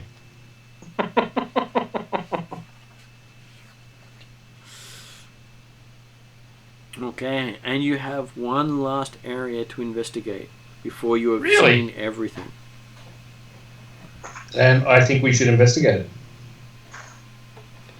To give you some idea of how complex this place is, this is the upper level. Not sure how well you can see that, but Oh, yeah. you just sort of you were in that section there. You've just done that little section there. Oh, okay, yeah. That was where the statue of the naked woman and the dining hall was. You have gone up and done these rooms in the past, which had the other gnome. The first gnome you killed in there, or second gnome you killed in there. The first gnome you killed was in there, which is the library. And you've been to all these other rooms, except for stuff in here, which was a trap. So it was basically a maze of traps, just to screw with people. Yay! Well, one of the most amusing ones there is, if I can get it right there, is that trap right there. So what it is a door that when you try to examine the door, drops a 10-foot section of floor to the icy cold water below. Awesome. So basically, if the fall doesn't kill you, the water will. But the door itself has no problems. I believe Jeremy is ready. I'll see if he wants to join in. Cool. Is he still in that chat, or is he sending it directly?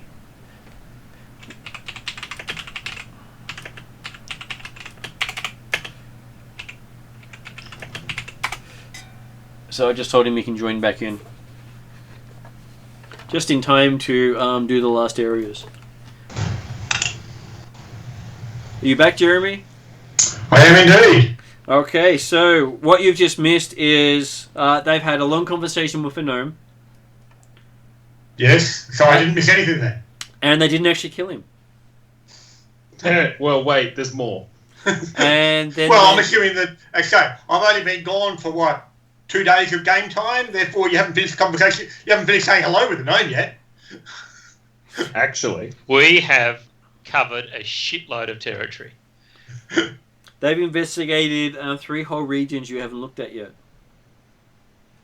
Cool. I mean, we probably only saw half the things we were meant to because you weren't there, but... I might have made friends with the third brother.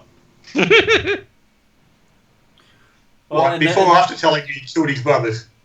No, I tried to be like, hey, your brother's really sick and he asked us to come get you. And he was like, no, what's my name? And I was like, Rumpelstiltskin. And then he attacked me and then I chopped his head off. No, his name was obviously going to be...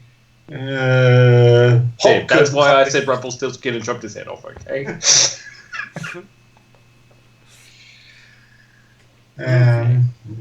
So, but basically, yes, you've continued to explore other areas that we hadn't got around to before, was it? Yes. they had. And now they have been given a... so, for Jeremy's purposes, they've gone through this whole section down here. Uh-huh. Seen all that. Then they went and finished this section here. Yeah. Then they went and did this section here. Okay. So that was Zalagar's bedroom. That was that was Rogan's bedroom. That was his throne room and stuff. This tiny little room here was his shrine to the gods. Uh-huh. This room up Which here, god? They couldn't determine it. Okay. They rolled a 5 to determine which god it was. So this little room here called 4 is pretty much bigger than the shrine, and it's just a changing room for Zalagar. Right. And so they're about to head into this complex here, which is the last section that they haven't been in. Okay. The in the bedrooms, you didn't find any notes or diary entries or anything like that that indicated why they decided to leave? They did. Okay. So we found some information that might be useful. They did. At that. There you go. They got Mission some books to go accomplished. through. Excellent. I can catch it up later. And they actually have 5 big new books for you to read through. Always fun. And there will also be some wizard spell books from each of the gnomes. Okay. Because they were wizards, as it turns out, not sorcerers. Mm-hmm. Okay, so opening into this large area where you hadn't been before, it's the largest room you've seen on this level.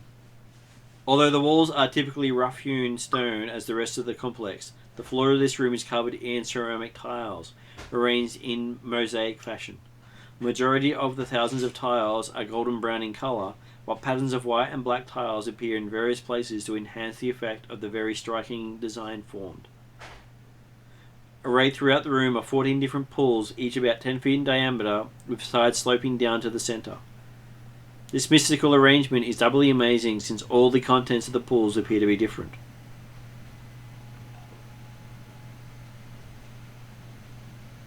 So, what would you like to do? I'm going to be very careful because I don't know if anyone else got smacked. Oh, no, they didn't. But I'm a bit sore. So can I kind of just step to the side a bit and see if anyone else is going to take any sort of move on this? Why do you look at me? I'm a bit dizzy. I took a hit to the head. So we're not seeing any apparent creatures in this room? There are no creatures moving through this room. Just the bubbling, glowing pools of power. Okay. Dimitri will do a bit of a walk around the edge, moving on from the left of the door. Give me an investigate roll. Walk around the room, having a look at the wall, seeing if there's any. Are there any obvious exits, and if there's any less obvious exits? Okay. An investigate roll while you do so. 18 plus 25 total. Okay, so not far from the entryway, you find a secret door that looked very hard to find. Okay. Well, that's enough to interest me at the moment, so I will be looking at that door for see if I can hear anything on the side, check the tracks, see if it's locked, all that kind of stuff. It doesn't appear to be locked, but it is a you're twisting part of the wall mounting, so it's basically a carved wall, and it opens into a chamber that doesn't seem to have been touched. Okay. So, can I is there anything in the how big's the chamber? It's about a 30-foot square chamber. Though very uninspired, the floor is most striking aspect of the room, for it is a continuation of the mosaic patterns, golden, brown, white, black, similar to the room with all the pools. There are some minimal furniture, including a bed, 3 chairs, a makeshift desk, and a single drawer, and a battered old table. The walls are barren rock, except for a framed picture hanging over the desk, showing 2 figures standing side by side. A warrior of impressive proportions and an aging wizard in purple robe. Are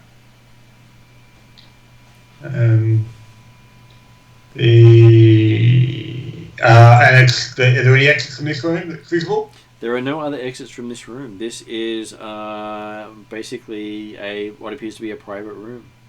Yep. Well, I was going to say, while the others might be looking at pools, I'm going to go and have a look in this room, or people follow me into the room. Well, I'm good. So. Okay. Yeah, I'm following Jeremy. So on the desk is piles and piles of sheets written in Elvish. Dimitri will certainly be interested in going through those. They seem to be discussing the founding and development and potential further development of Quasqueston.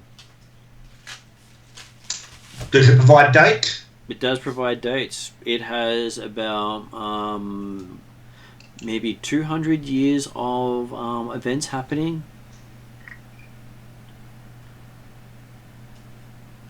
And is the handwriting the same throughout? It is. It's all in a strong Elvish script, and at the bottom of each page is signed Maravac. Maravac.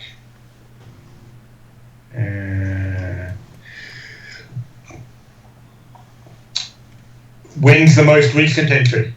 Most recent entry is 300 years ago. Okay. And in those later entries, are there any indications as to what was happening in the last week or month, or however regular the entries are? I'll be taking a look through and thinking, okay, what was happening in the lead up to the end of the diary, or the end of the account? About obtaining rare materials for teleportation.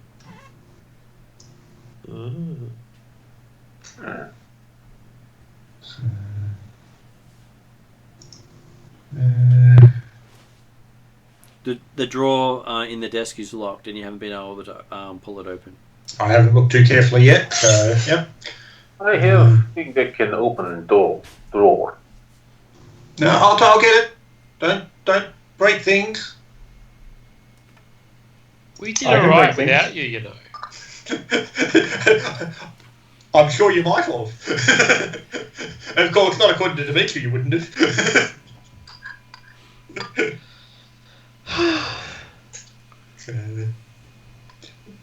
But as I say, Dimitri is just saying don't break things, but he's not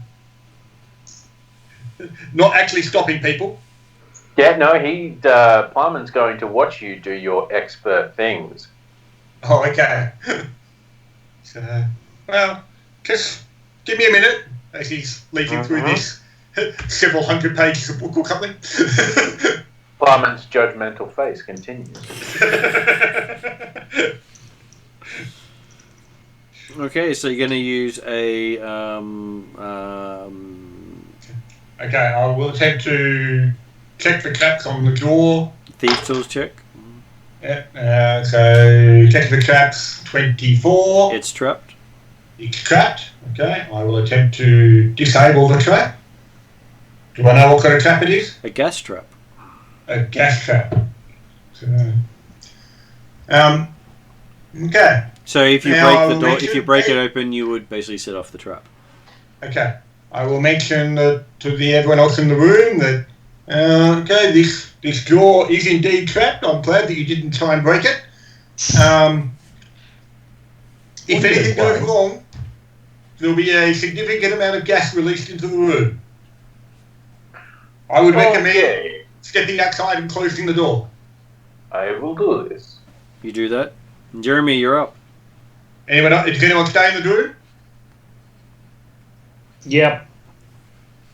So that's really staying in the room? Yep. No, not Willie. No. That would be nasty. No. Nasty.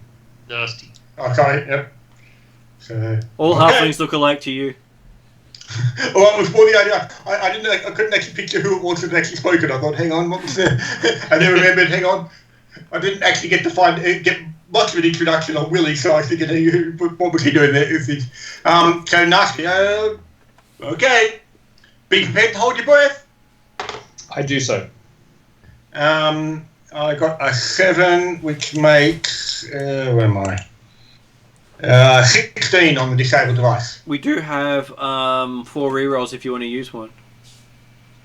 You might as well. We haven't used any. Dimitri's confident. Okay, Dimitri is so confident there is a hissing sound. So he gets to make a Constitution check, whereas Nasty gets to make a Constitution check with advantage because he was holding his breath. Well, Dimitri also gets it with advantage because he's got his necklace of adaptation, which is the reason that he was less concerned about a gas trap. And that's why I was less worried about trying to be careful about doing it, you see? It was an He was unnatural. confident. Sorry? Well, it's unnatural 20. An unnatural 20, you're good. But there is a green gas floating around the room now. What did you say? A Constitution check? It is, yes. 23. You're also good for the moment. So,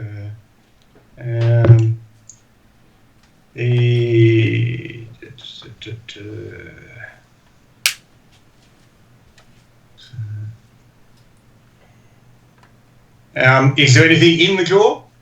Or it's still closed, probably, isn't It's it? still closed. You've just set the trap off. Okay. Was it locked? It was locked. Okay. I will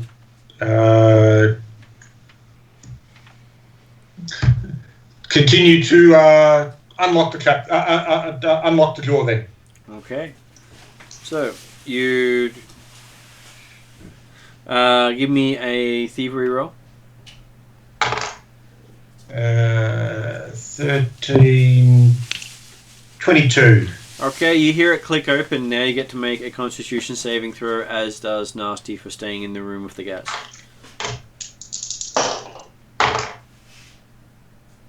21. Again, 23 for me. So yes, opening the drawer, you find a few items in there. Okay. Are you still holding your breath, Nasty? I did warn you that it may be unsafe to be in here. There's no reason why you can't step outside. So you find in there 3 potions, Mm-hmm. a pair of enchanted boots, I'm sure Willie wants those. a moonstone, a gold medallion, I happen to always take magic. 3 scrolls, a ring, and a dagger with an ornately carved handle.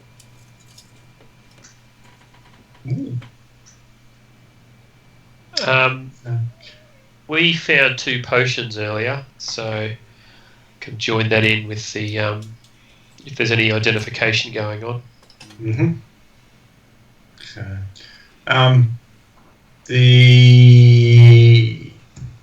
okay. I'll recommend to Nasty that we probably want to get the door open. Mm-hmm. I start opening the door. So as you spend another round getting stuff out of here, both of you get to make a fortitude save. Constitution check. 19. I got 24 this time. I had 2 18s and a 19 on my advantage roll, so you're good. So yes, The other die is not the one I want to look at. you managed to make it out before the poison got you, and it was going to be up to an hour of poison damage. Cool. So yes, you make it out and shut the door, and the poison dissipates, but around you, but he's still in that room. Mm-hmm. So there are multiple pools here. Shall we check pool number 1? Well, Dimitri's going to continue his circuit around the edge of the wall first, but others can look at the pools. So, Yeah. Let's learn the story.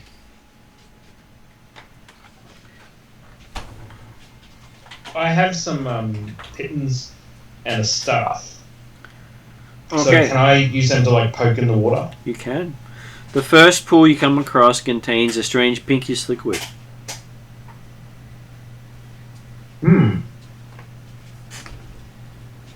I very carefully poke it.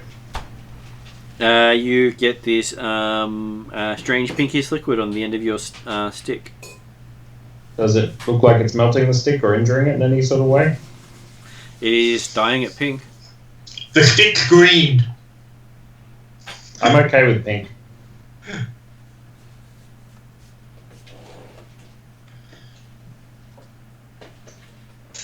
Shall we move to the next one? Okay. Moving to the next one. So this one is filled to the brim with a clear fizzing liquid. And you've got a strange and unpleasant aroma as you're above it. I stick my staff in there. Yep. There's a hissing sound as you stick your staff in. And if I pull the staff out? You don't pull any stuff out. Whatever was on the surface of the liquid is all that's left. Excellent. I make eye contact with everyone. Don't do that.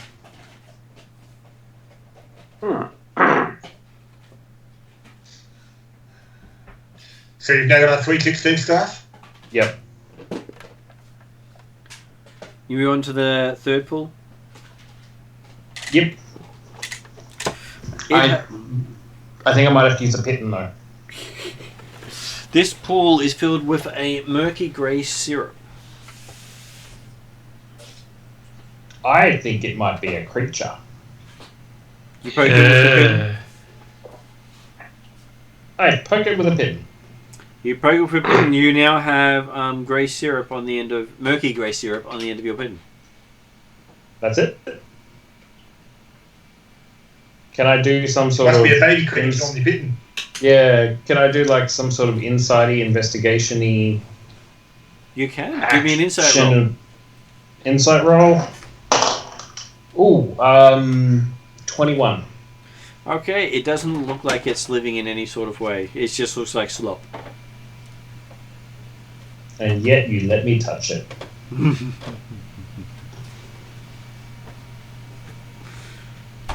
Okay, you move on to the next pool. Yeah, I'm gonna stand back and let someone else look at the pools. I feel like I've like been really lucky, and I don't think it's gonna last. You know? Well, it could have rolled randomly and had you go to a different pool every time. Yeah, I'm concerned.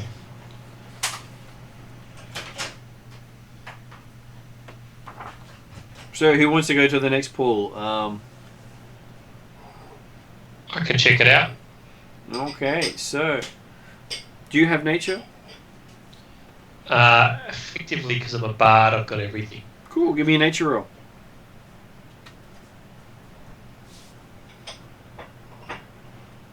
$17. You recognize green slime is in that pool. All right. If Green slime, everybody. If you get within 5 feet of it, it will attack you and pull you in. Okay, not going near that. Okay. You wander over to the next pool, I'm assuming. Yep. Okay, you see clear liquid in that pool. I'm still not going to go near it. Good to see you investigating the other pools. Okay, moving on to the next pool. This pool has a liquid of a deep red colour. Give me a wisdom saving throw. Oh. Maybe it is not worth 16. 16. You have the smell of one of your most favourite drinks coming from that pool. Alright, I'll back away. Sounds very suspicious. Okay, so the next one you look at doesn't seem to have anything in it. Well, on the outside of the pool where the depression is, there's some sort of yellowish ceramic material. It's coming for you. Scary. Okay, the next one you come across is steaming and bubbling.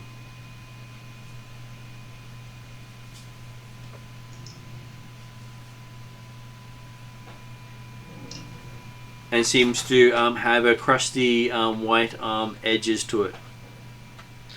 Do you want to do your detect magic? You can spend 10 minutes to do detect magic. I reckon. I mean, if you must. I mean, obviously, it's going to take. Dimitri's working his way carefully around the walls of the room, so he's obviously going to be there for a while. Yeah. Oh no, I want you to do detect magic. I've got comprehend languages as my ritual.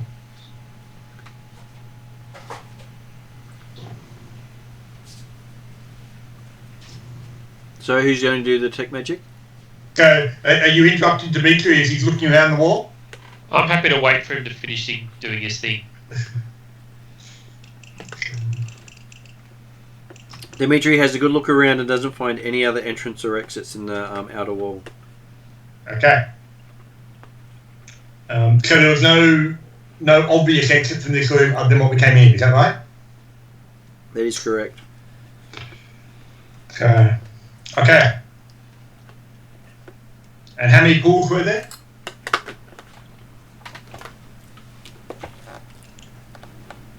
Seems like 6 or something. A to N. A to M. 13. N for Nelly. 14.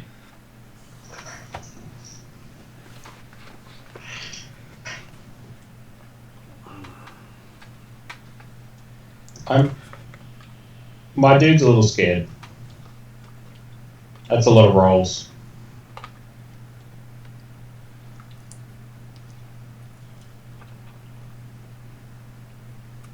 So do you continue looking at pools, or do you use magic?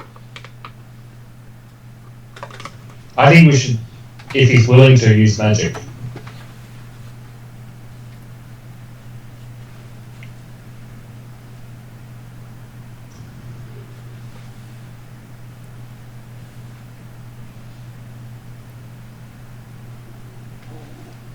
Jeremy, you there? Sorry, yes, I was making several statements, but I was looking at the time and realised I had muted myself. So, yes. So Dimitri basically finishes looking at the wall, the perimeter of the room. Yep. He'll explain that. Yes, well, it would appear there's no other exits from this room other than the small secret chamber just off to the side there that I'm going to go and have another closer look at, but we'll wait for a bit. So, what's up with these pools? Anything interesting? So to give you an idea, that is the bottom half of the room. Mm-hmm. And it goes up to the top half of the room. Okay, yeah, so it certainly took Dimitri a little while to wander around. And that is the only secret room there. Yep. So it probably took a bit longer to go around than it might have otherwise taken, because, hey, if you found a room in the first 20 feet of the thing, obviously there's going to be one eventually thereafter. That's right. I'm checking everything just to make sure. Okay, so when you use your magic, you can determine that the first pool radiates evocation magic. Okay. And give me an intelligence arcana check.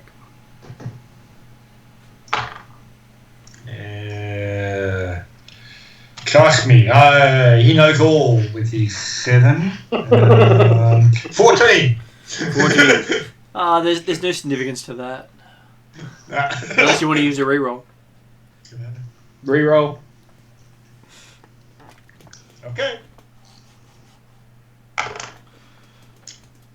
So, no, the pool's not magical. Well, it's got evocation magic. There's nothing special about that. I'm sure nothing will happen. Because the reroll was a natural 1. So a total You of 8. know it's evocation, so we know it's going to blow someone up. So just clarify, did you just say it's safe? So, I thought I caught a bit of a glimpse of bit of magic, but no, it doesn't seem to be anything major. Cool. I go tuck my toe in it. Okay, your toe feels really good. It's really pinkish now. Cool.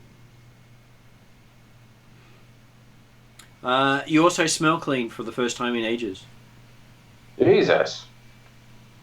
I jump in. None of the other pools appear magical? Well, the next one you can tell is a pool of acid. Okay. Then you can see in the bottom of the pool a brass key. Probably to one of the locks I've already picked. The next one radiates no magic, but it looks terrible. The next one has green slime, which was identified for you. Yep. The next one seems to have an enchantment over it, and it seems to be full of wine. Okay. I will explain the fact that, yep, but I'm sure it's a great vintage when they keep it in a pool. Well, it actually does look like it's excellent vintage. Yeah. It's probably the source of some of the rumours of magical wines that have surfaced over the years. Mm-hmm. The dry pool doesn't radiate any magic, but it's also the one that is absolutely, even though the ceramic is yellowish around the outside, it's the one that shows no signs of any cracking or fracturing. Okay. The next one, the hot pool, just appears to be hot water. Hot, salty water. Okay. Yeah, I was going to say, if you want a bath, this is probably the one to go for. He points to he talks to Nicely Stump. Is it the one I've already jumped into? No. Oh. Okay, so the next one we look at is radiates divination magic. Ooh. So, yeah. But looking into the pool, there doesn't appear to be an instant image of somewhere else. Nope, there's only about enough liquid in there for about 10 people to have a sip of something. Okay, well, so what colour is it? Shimmering water. It has no colour. It just seems to Okay. shimmer. It seems to glisten and sparkle. There appears to be divination magic in it. So, okay. Dimitri will wave his hands over it, thinking carefully of his residence or his hospice in Threshold, Yep. and see if he can bring up an image of that. Okay. He can see it in his mind, but he doesn't see it in the water. Okay. So, And the next one you come across is full of greenish liquid of various shades, with a swirling pattern inside it. mm-hmm. And it has a sort of fruity smell to it. Delicious. Do you want to try some? No. The next one you look in seems to be full of numerous small coloured fish. Red, yellow, orange, and even still blue are represented. And the water is radiating conjuration magic. Now, I believe this pool is fresh. And the next one you come across is filled with steaming dry ice. Okay. So you mean it appears to be boiling? You can tell it is ice that is so cold it's giving off steam.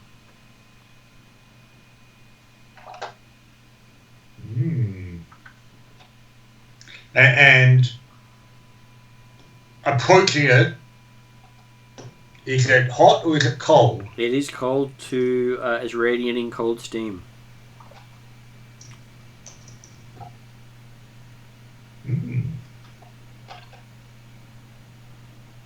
So looking at Nasty Stump, Dimitri will explain. So yes, so after you've jumped in the sauna pool, that's when you jump into this one. Most invigorating. I'm not going to. The next one you look. Do you remember we had this big discussion at the start about, how much I would trust certain characters? That trust is dropping? Well, No, apparently you this trusted is him that enough. moment. This is that moment. You trusted him enough when he said there was a trap. I just feel like this is that moment. It really is. Okay, so the next one you look in seems to have treasure in the bottom of it. Ooh. Looks like a portal to a pile of treasure.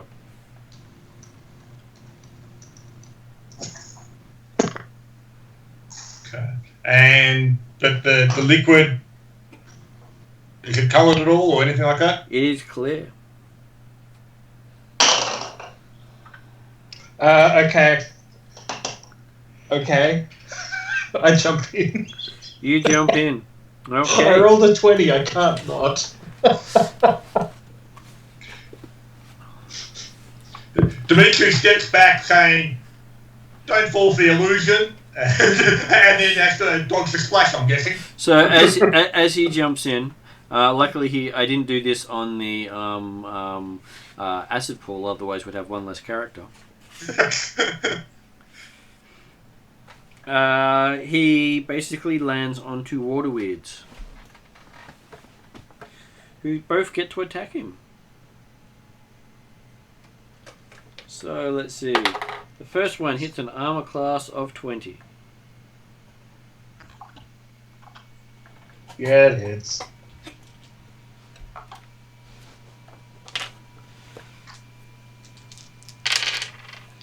And it does 16 points of bludgeoning damage. Yeah, it's fine.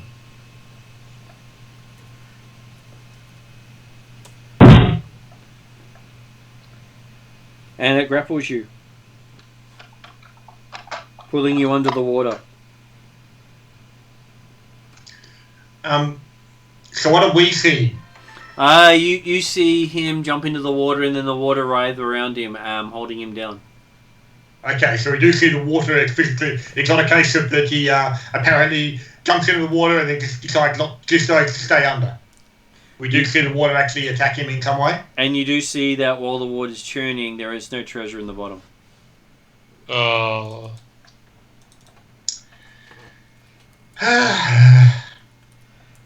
Maybe you'll start trusting my statements.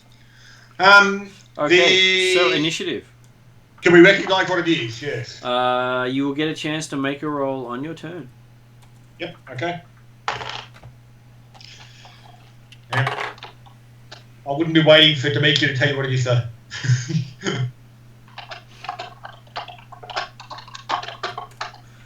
So Demetri's on 9 for Willie. 9 for Willie. Yep. Playman 19. and Nasty. I just rolled a natural 20, so 23. Okay, so Nasty, you're I up hate first. dice. What would you like to do? Well, that's 2 20s in a row, isn't it? Yeah. Alright, so first question. Yep. I realised that I know the answer to this, but I feel like my character needs to. Can I see any treasure? No. You have been Am I fooled. sure? Give me a perception. Give me an investigate roll if you want to check to make sure. I don't, I'm just cranky. I would like to... If you've ever looked inside a blender when it's turned on, Yep. I want to do that with my rapiers. Okay. But you're currently grappled. I'd like to... Can I stab it while grappling? Disadvantage, I think. Is it a light weapon? Finesse. They're 2 rapiers, so yeah, they would. Yeah, so they're not. Oh, they're finesse, aren't they? That's right. They're one-handed weapons that can be used with finesse. Yes. They're not actually light weapons. Right. Oh, actually, that's That's if right. they might be slightly different, but Yeah, no, they got finesse. They're not light. Okay, you so can't technically it dual doesn't. wield it, but It unless doesn't dual say wield you it. can't use anything when grappled. So grappled means that you can still use any weapon Ah, cool. because So it I'd doesn't like actually to- limit it. It just means your speed becomes 0. You can't benefit from bonuses to your speed. Yeah, you're held. Yeah. and possibly drowning. There is that too. Yeah, that's okay. I've got at least 2 attacks. I'm fine. So I would like to attack the stupid thing that's attacking me. Okay. You can't see it, so you have a 50% mischance. So how does I do that? You roll to attack. If you actually hit a armor class, we then roll a dice and determine even or odd. Okay, so that's a...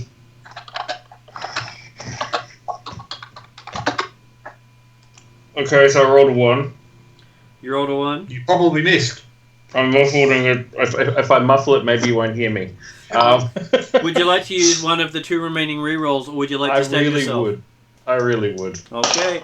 That's better. 19 to hit. Okay. Odd or even? So 20 and 2 rolls to add to 20. I'm going odd. Okay, you strike. Roll your damage. It's 12.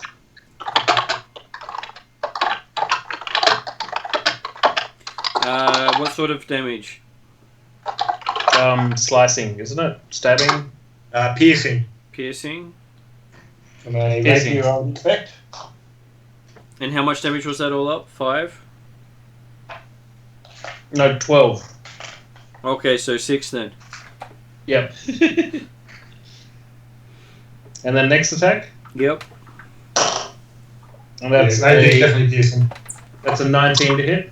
So 19 to hit. Okay, odd or even. Odd. And apparently you missed.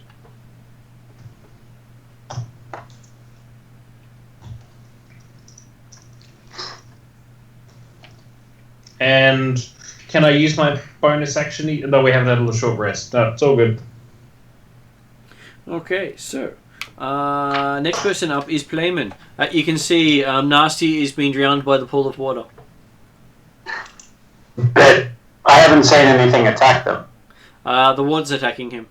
You did see the water rise up as he tried to jump in. The water actually jumped out before he got there. Ah, right. Harmon's going nowhere near that. And You he's see gonna something throw... a lot like that came out of the water and pulled him under. Well, it's been nice knowing him. Plyman throws Plyman throws Whelm at the water. You attack the water. Give me an attack roll. Do I attack the darkness? Apparently so. Hang on 2 secs. How many rerolls have we got left? 1. Can I use it, please? You can. And there are no more I'm rerolls. sure you wanted to hit the halfling, really. Because you were throwing well, weren't you? No. Can anyone else hear that? Well might not let you re-roll. You go, no, I got exactly what I was aiming for. Apparently there was theme music to our Nasty going for his last swim. Yep. I hope everyone got it. You got a 23? 22. Odd or even? Odd. You hit something. Got to cue that music up for us again, please. Yep. You ready? 15 damage from Wesso. Yep, 15 damage. Okay, you smack it hard. Oh, cool. Do you do anything else? You know what? I have multiple attacks. Whelm's back in your hand. Good news, everybody. Yeah. Yeah, he wants another go at that halfling. It tells you try again, you can hit the halfling better next time. For 23 to hit. Okay, odd or even. Odd. That was on the line. And you get odd, so you hit. Roll damage. Would you look at that? 19 damage. 19 damage. Do you have any more attacks? No. Okay. It is its go. Good news. And it will constrict on our captured halfling. Dealing 15 points of damage. No, it only deals 11. Is that because you fall dead before then? I'm down. Oh, right. Yeah, no, I'm down. That got me. I've taken a few hits, guys. Come on. Okay. I've taken a few. Can you guys hear me? Yep. Yeah. Yeah, I've taken a few hits. I'm down. Yeah. Okay. You're stopping the struggle, is that what you're saying? He is. Willie, you're up. How heavy are you? He is small. I'm losing weight, dude. Back off. I'm sure he weighs more than a human. He's a halfling after all. I'm pretty light, but I am carrying an awfully large amount of hands. Now, since they've kind of crushed him into unconsciousness, have they let him go? No. Okay. He's staying under the water. Now, I haven't played a spellcaster very much. Yep. There's a bonus action spell I can do called Healing Word. Yep. And there's also another spell called Unseen Servant that I can cast with my action. Is that permitted? Yes. Yes, it is. As long as you so I use wanna- different actions, I'm happy with it. And it's a specific thing that if you have a spell bonus action, it's the time you can cast 2 spells in a round. And if you Alright. if you also happen to have a reaction spell, you can technically get 3 spells off in a round. Indeed. Okay. So, yeah, the Unseen Servant should be able to pick him up, even with a strength of 2. It would be contesting a grapple. Well, it would fail that. So, You would know that from a thing. If something's Yeah. pinning him down there, it's not his weight pinning him down. It's something holding him down. Okay. All right. Well, I'll cast Healing Word on him. Yep. And he gets 8 points of healing. And I'll cast Unseen Servant just in case it's required. Thank you. Could go and get the key. He could, yes. The imaginary key. The key that's at the bottom of the acid pool. No thanks. It'd still take acid damage, though. I mean, I don't know what those magic items are. Maybe they will let us get in there. I don't know. Okay. So, the next person up is Dimitri.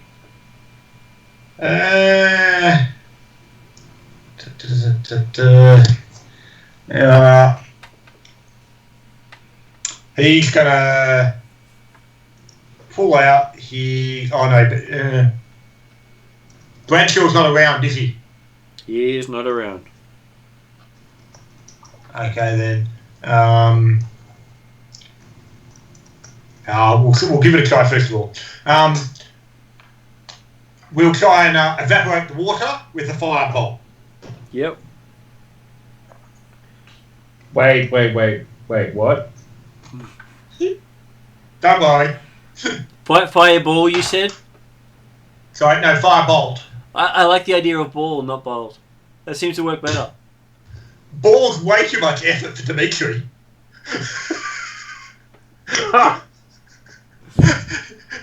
Hey, you should be impressed that he actually trying to use magic. I was just going to use my dagger. So 17 to hit. 17 to hit. Odd or even? Make it even. Okay, you hit. And roll damage. 12 fire damage. 12 fire damage. So you do 6 points of fire damage. So I didn't necessarily evaporate the water, huh? No. The water put out more of your flame than you put out of it. Okay. As a player, I know that, but Dimitri was definitely working on the idea of, oh yes, we want to fight water, we want fire. So. Apparently, you're attacking something in the seat of its water. Yep. That's fine. It worked. Give me an insight roll. Insight of 14. It is keeping itself within the pool, so it is not actually attacking out of the pool. Mm-hmm. So if you were to do melee with it, it'd probably just pull you in. Well, that's not something that worries Dimitri. Nasty. You're grappled and you're underwater. Would you like to keep attacking? You've got 8 hit points. Yeah, I'd like to do slashies. Okay, give me a slashy slash. You have no more rerolls. Yep. So that missed. What'd you get, a 1? Yep. You got a 1. Roll damage. You remember, you're lucky. You're a halfling lucky. 11. Oh, I'm a halfling. I can re-roll it. Yeah. Okay. So the attack was 12. You got a 12? Okay, so you missed. That's okay. That's better than whatever else you're going to do to me. Stab yourself. Yeah, Take your own hand off. Oh. I almost want that to happen just for irony. Okay. So... No, don't do it. Don't. Well, let's face it. It's unlikely because you can always re-roll the 1. Unless he rolls the second one. True, that's right. But it's, again, unlikely. Go ahead.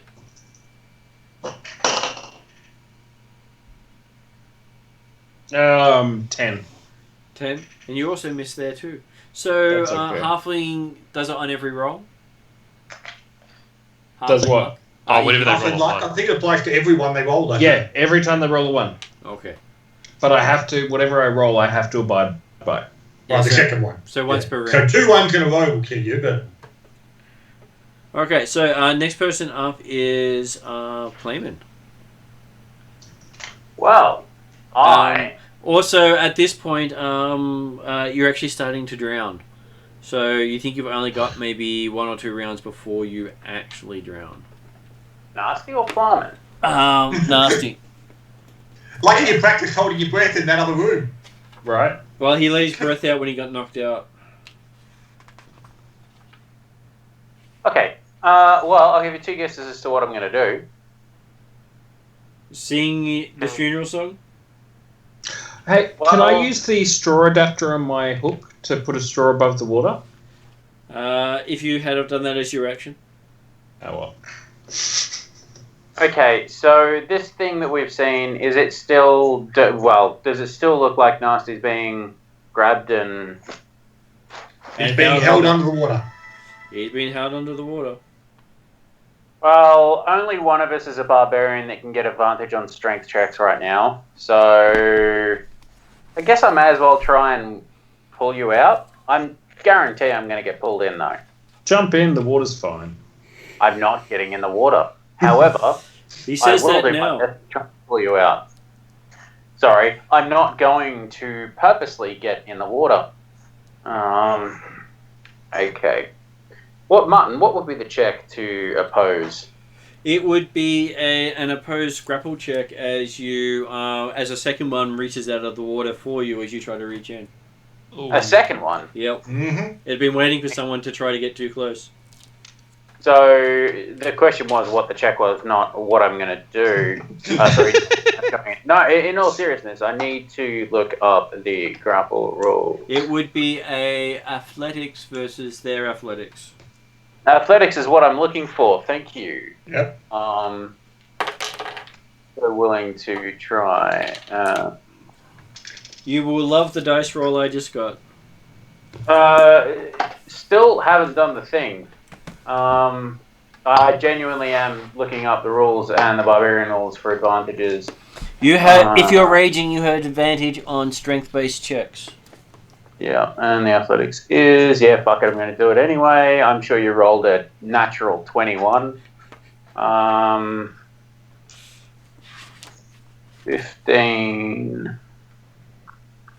22. Okay, so you beat it by a lot, and you pull away from it as it tried to pull you into the water. I don't really pull away from it so much as try and grab our little moron. It had held a action to try to grab you when Okay. someone came close. So now you can actually finish your action because it interrupted your action. That's exactly what I wanted to hear. I grab onto Nasty Stomp and in a roar of... Actually, I'm not going to roar because that would expel breath. So what is your Constitution modifier, Nasty? +3. So you got a +3 to your con? +2. +2. Okay, so you got 2 rounds before you drop to 0 hit points. Thank you. No, that is the actual rule for suffocating. I know, you're so kind. So that means that you've got plenty of time. So you reach in and you try to do a grapple versus the creature that has him. So give me an athletics versus its athletics. Okay, where are we? I got 14, 21. Okay, you pull him out of the pool and he goes shooting over the top of you and lands behind you. Cool. Watch me get grappled and dragged into the pool now. Okay, so it is its go. So the one that you just pulled something from reaches for you as you're next to the pool. And what is your armor class? While prone. Sorry, that's me. My AC. Yep. While prone. Yep. I think 17. that's the one. 17. Oh. So, Playman manages to just slip out of the creature's grasp as it settles back into the pool. Get out of town. And the pool turns clear again. And then you can see the treasure in the bottom. Oh, Non-existent treasure. that looks like a trap. Should I jump in again, guys? No. Well, no. Dimitri's looking at you scathingly saying, so you ignored all of the seemingly innocuous pools but jump into the obvious trap. I actually have a really good answer for this for once. Right? I was sitting there, and this weird voice in my head said, "Roll the dice, and if it's really bad, you should just jump the fuck in." So I waited, and then this is ding, ding, ding, bang noise, and suddenly I just got this insane urge to jump the fuck in, and that's what happened. And that's your good reason. Yep. So what was your bad reason? Because I wanted to. That works too. Yeah. So yes, and you notice they're no longer attacking because you're no longer disturbing the water. Yep. So, well, what's the die roll in your head saying this time? Be nice to Dimitri, he'll stab me. I didn't think he'd stab you. I thought he'd just toss you in the water. This is true. How deep's the water, Martin? The water appears to be about 40 feet deep, but was only about 5 foot deep. Gotcha. But you can drown in 2 inches. You can. As long as your face is underwater, you can drown. Which makes some of the water creatures quite interesting because they look like beautiful people of the opposite sex who kiss you, but their face is made out of water and you can't breathe. Mm-hmm. And then they don't let go. So interesting fake creatures they have. So the last pool you come to is almost empty. It also has a small amount of water remaining. Unfortunately, your detect magic will have ended at this stage, I believe. Okay. Did you have to make a concentration? Could you cast your other spell while your concentration was up?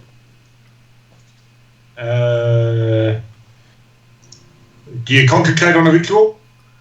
I think detect magic is a concentration to keep going. Okay. If that's the case, you might still be able to hold up a detect magic, but only one concentration spell at a time. Well, certainly, the firebolt cantrip definitely doesn't require concentration. In which case, then you still have your detect magic going, and the final pool radiates necromancy.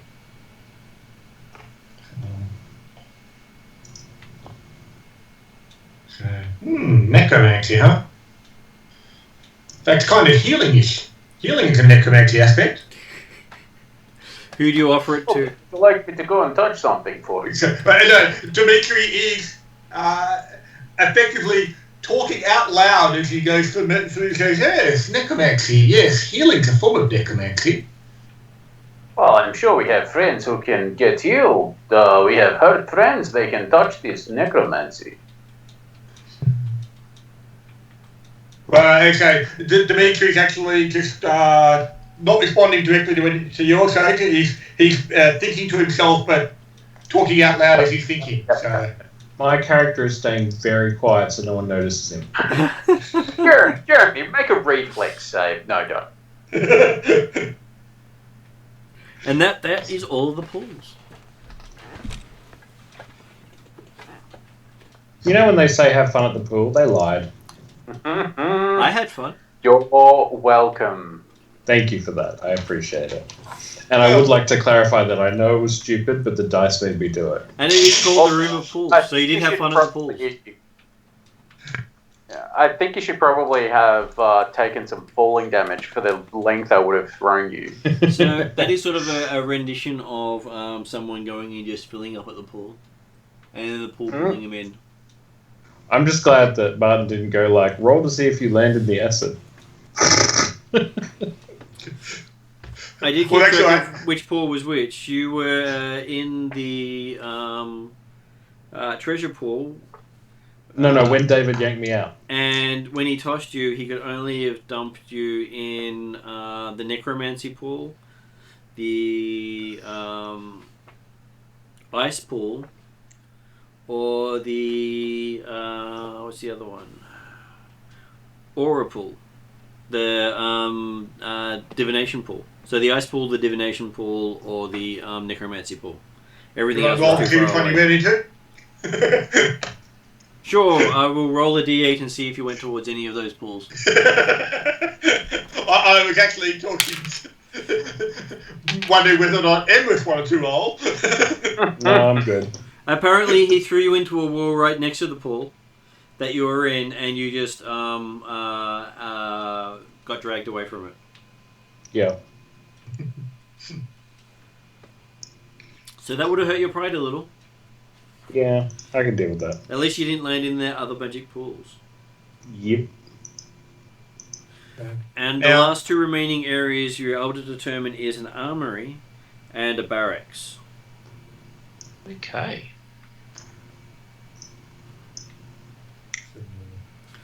So that represents the entire map being searched. Dun-dun-dun. So when you look here, there was also a ziggurat room up here that went into this big room full of beds, which was... there it is, big room full of beds, which is the barracks. Yeah. But honestly, that one wasn't really something that... It was basically more descriptive than anything else, and nothing descriptive of use. Okay. Cool. So I'm trying to stop you having to go through every description.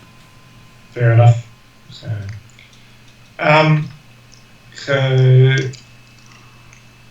okay. Like if we look through the other rooms and not found anything particularly interesting, Dimitri is keen to go back to have a good look at the pools and think about, okay, try and work out what they might do. But more importantly, he'll open the door back to the secret room again. Yep. So he can have a bit of time to bit more reading through of that journal, and or try and work out who this Matter character is compared to Rogan and Gallagher. Well, looking at the picture instead of the papers. Yep. It is a full colour painting, beautifully rendered. In one corner, written in Elvish, other words: "To wise Maravac, worthy advisor and counsellor, from a grateful Zalagar and Rogan." Okay. And you also see a name of Tufor, a elven artist that you've spoken to in the village of Raphilion.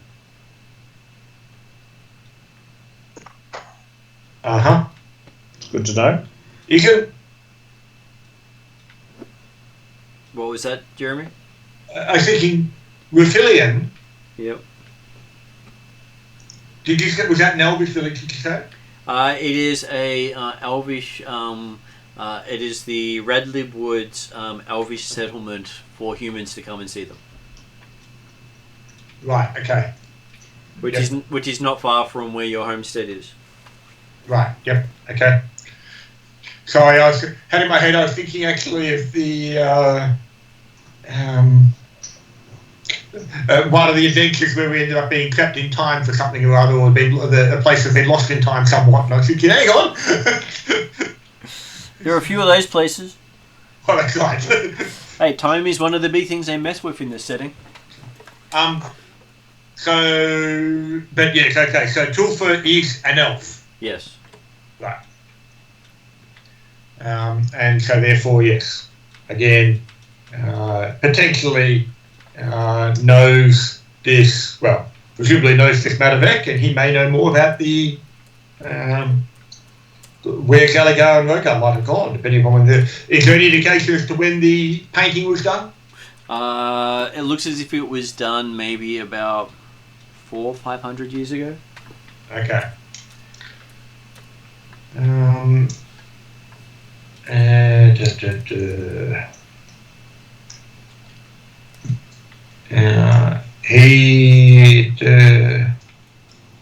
Okay, so yeah, so Dimitri's looking around the room again, and they say a good read through this journal, which apparently probably going to be some of the best information about what might have happened to them if there was anything going through towards the end. And when you compare it with the diary that Willie picked up, Zelagar's diary.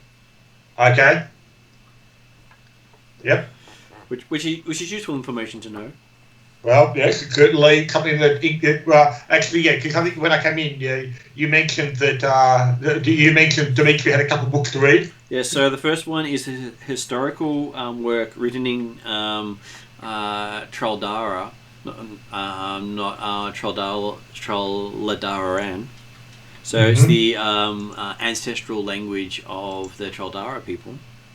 Okay. And it details history for 100 miles around the stronghold about 400 or 500 years ago. Okay. Then And there's... does it match what Dimitri recognises of history at that sort of time? that sort of stuff was never kept because it was excruciatingly painful and boring. Okay. It's the equivalent of talking about going down to the shops and back.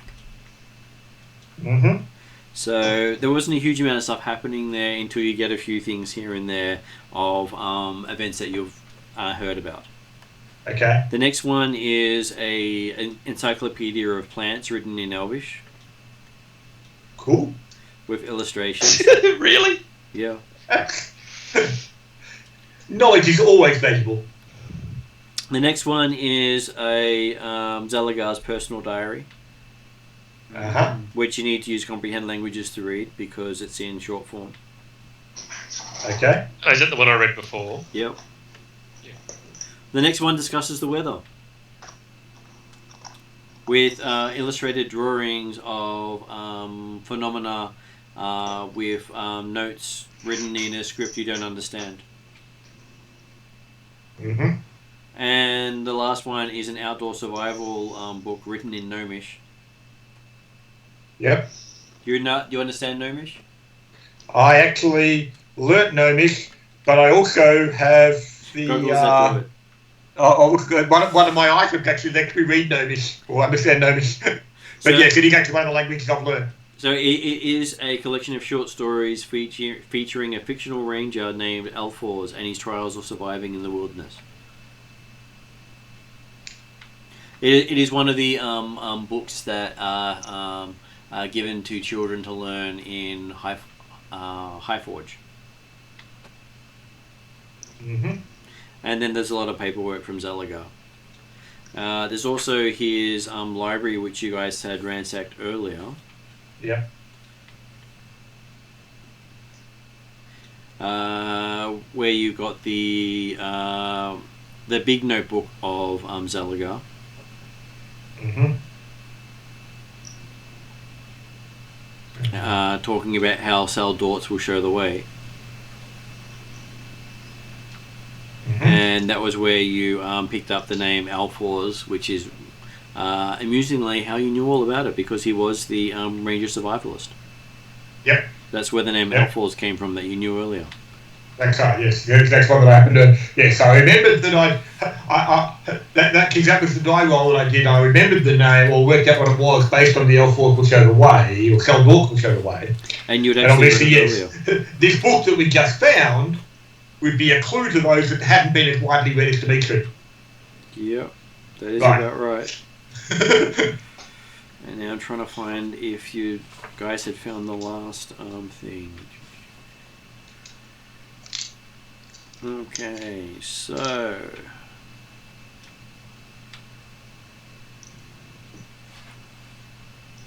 apparently the instructions on how to save Zalagar are in the dungeon somewhere. Except for the fact that the directions it gives me is see Area 13 in Chapter 10. Well, presumably a stone to flesh spell would do it. Depending, of course, is Zalagar human? He is human, yes. But you don't age when you get petrified, do you? You do not age when you're petrified.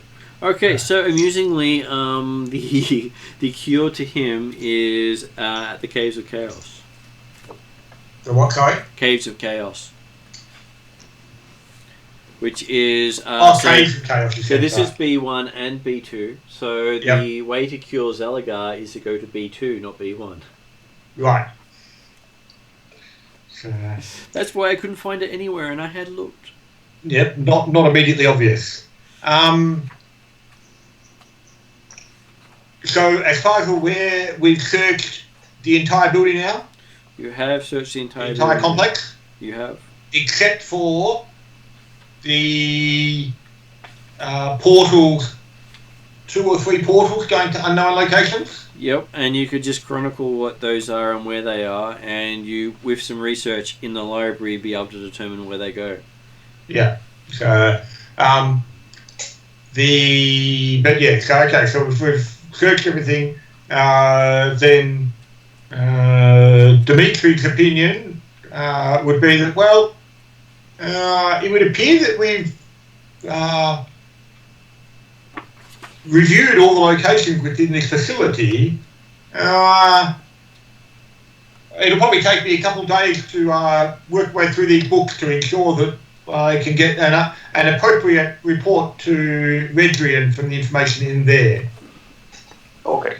You guys happy to wait? Yeah, of course. Yeah, no problems. And I'm happy to call it for a night there, where you guys can spend some days researching. And what about the magic items? And basically, during that day's researching, everyone else can identify the items. And I can put together a list of what you found and where you found them, so you'll have a full list of items. Cool. Yep. Because Good. I do have them all here. I Cool. may even add in a few to say, here's some other stuff you should have gotten. Because you can spend Nice.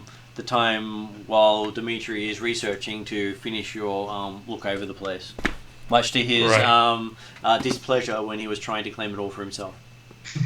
Well, I was going to say, when Dimitri suggests you might spend a few days doing it, if you guys want to wait, and when you say yes, you know, you could just wander back into town again. It's like, I'll be fine here. That's what I said to his displeasure. You're keeping him safe.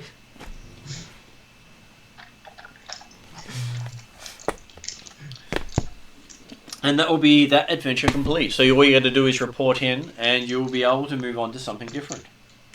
Yay! I didn't die. You did not die. You came You're close. Well done. Out of curiosity, Martin, amongst all the stuff that we've got or found, or amongst the gnomish spell books and things, Yep.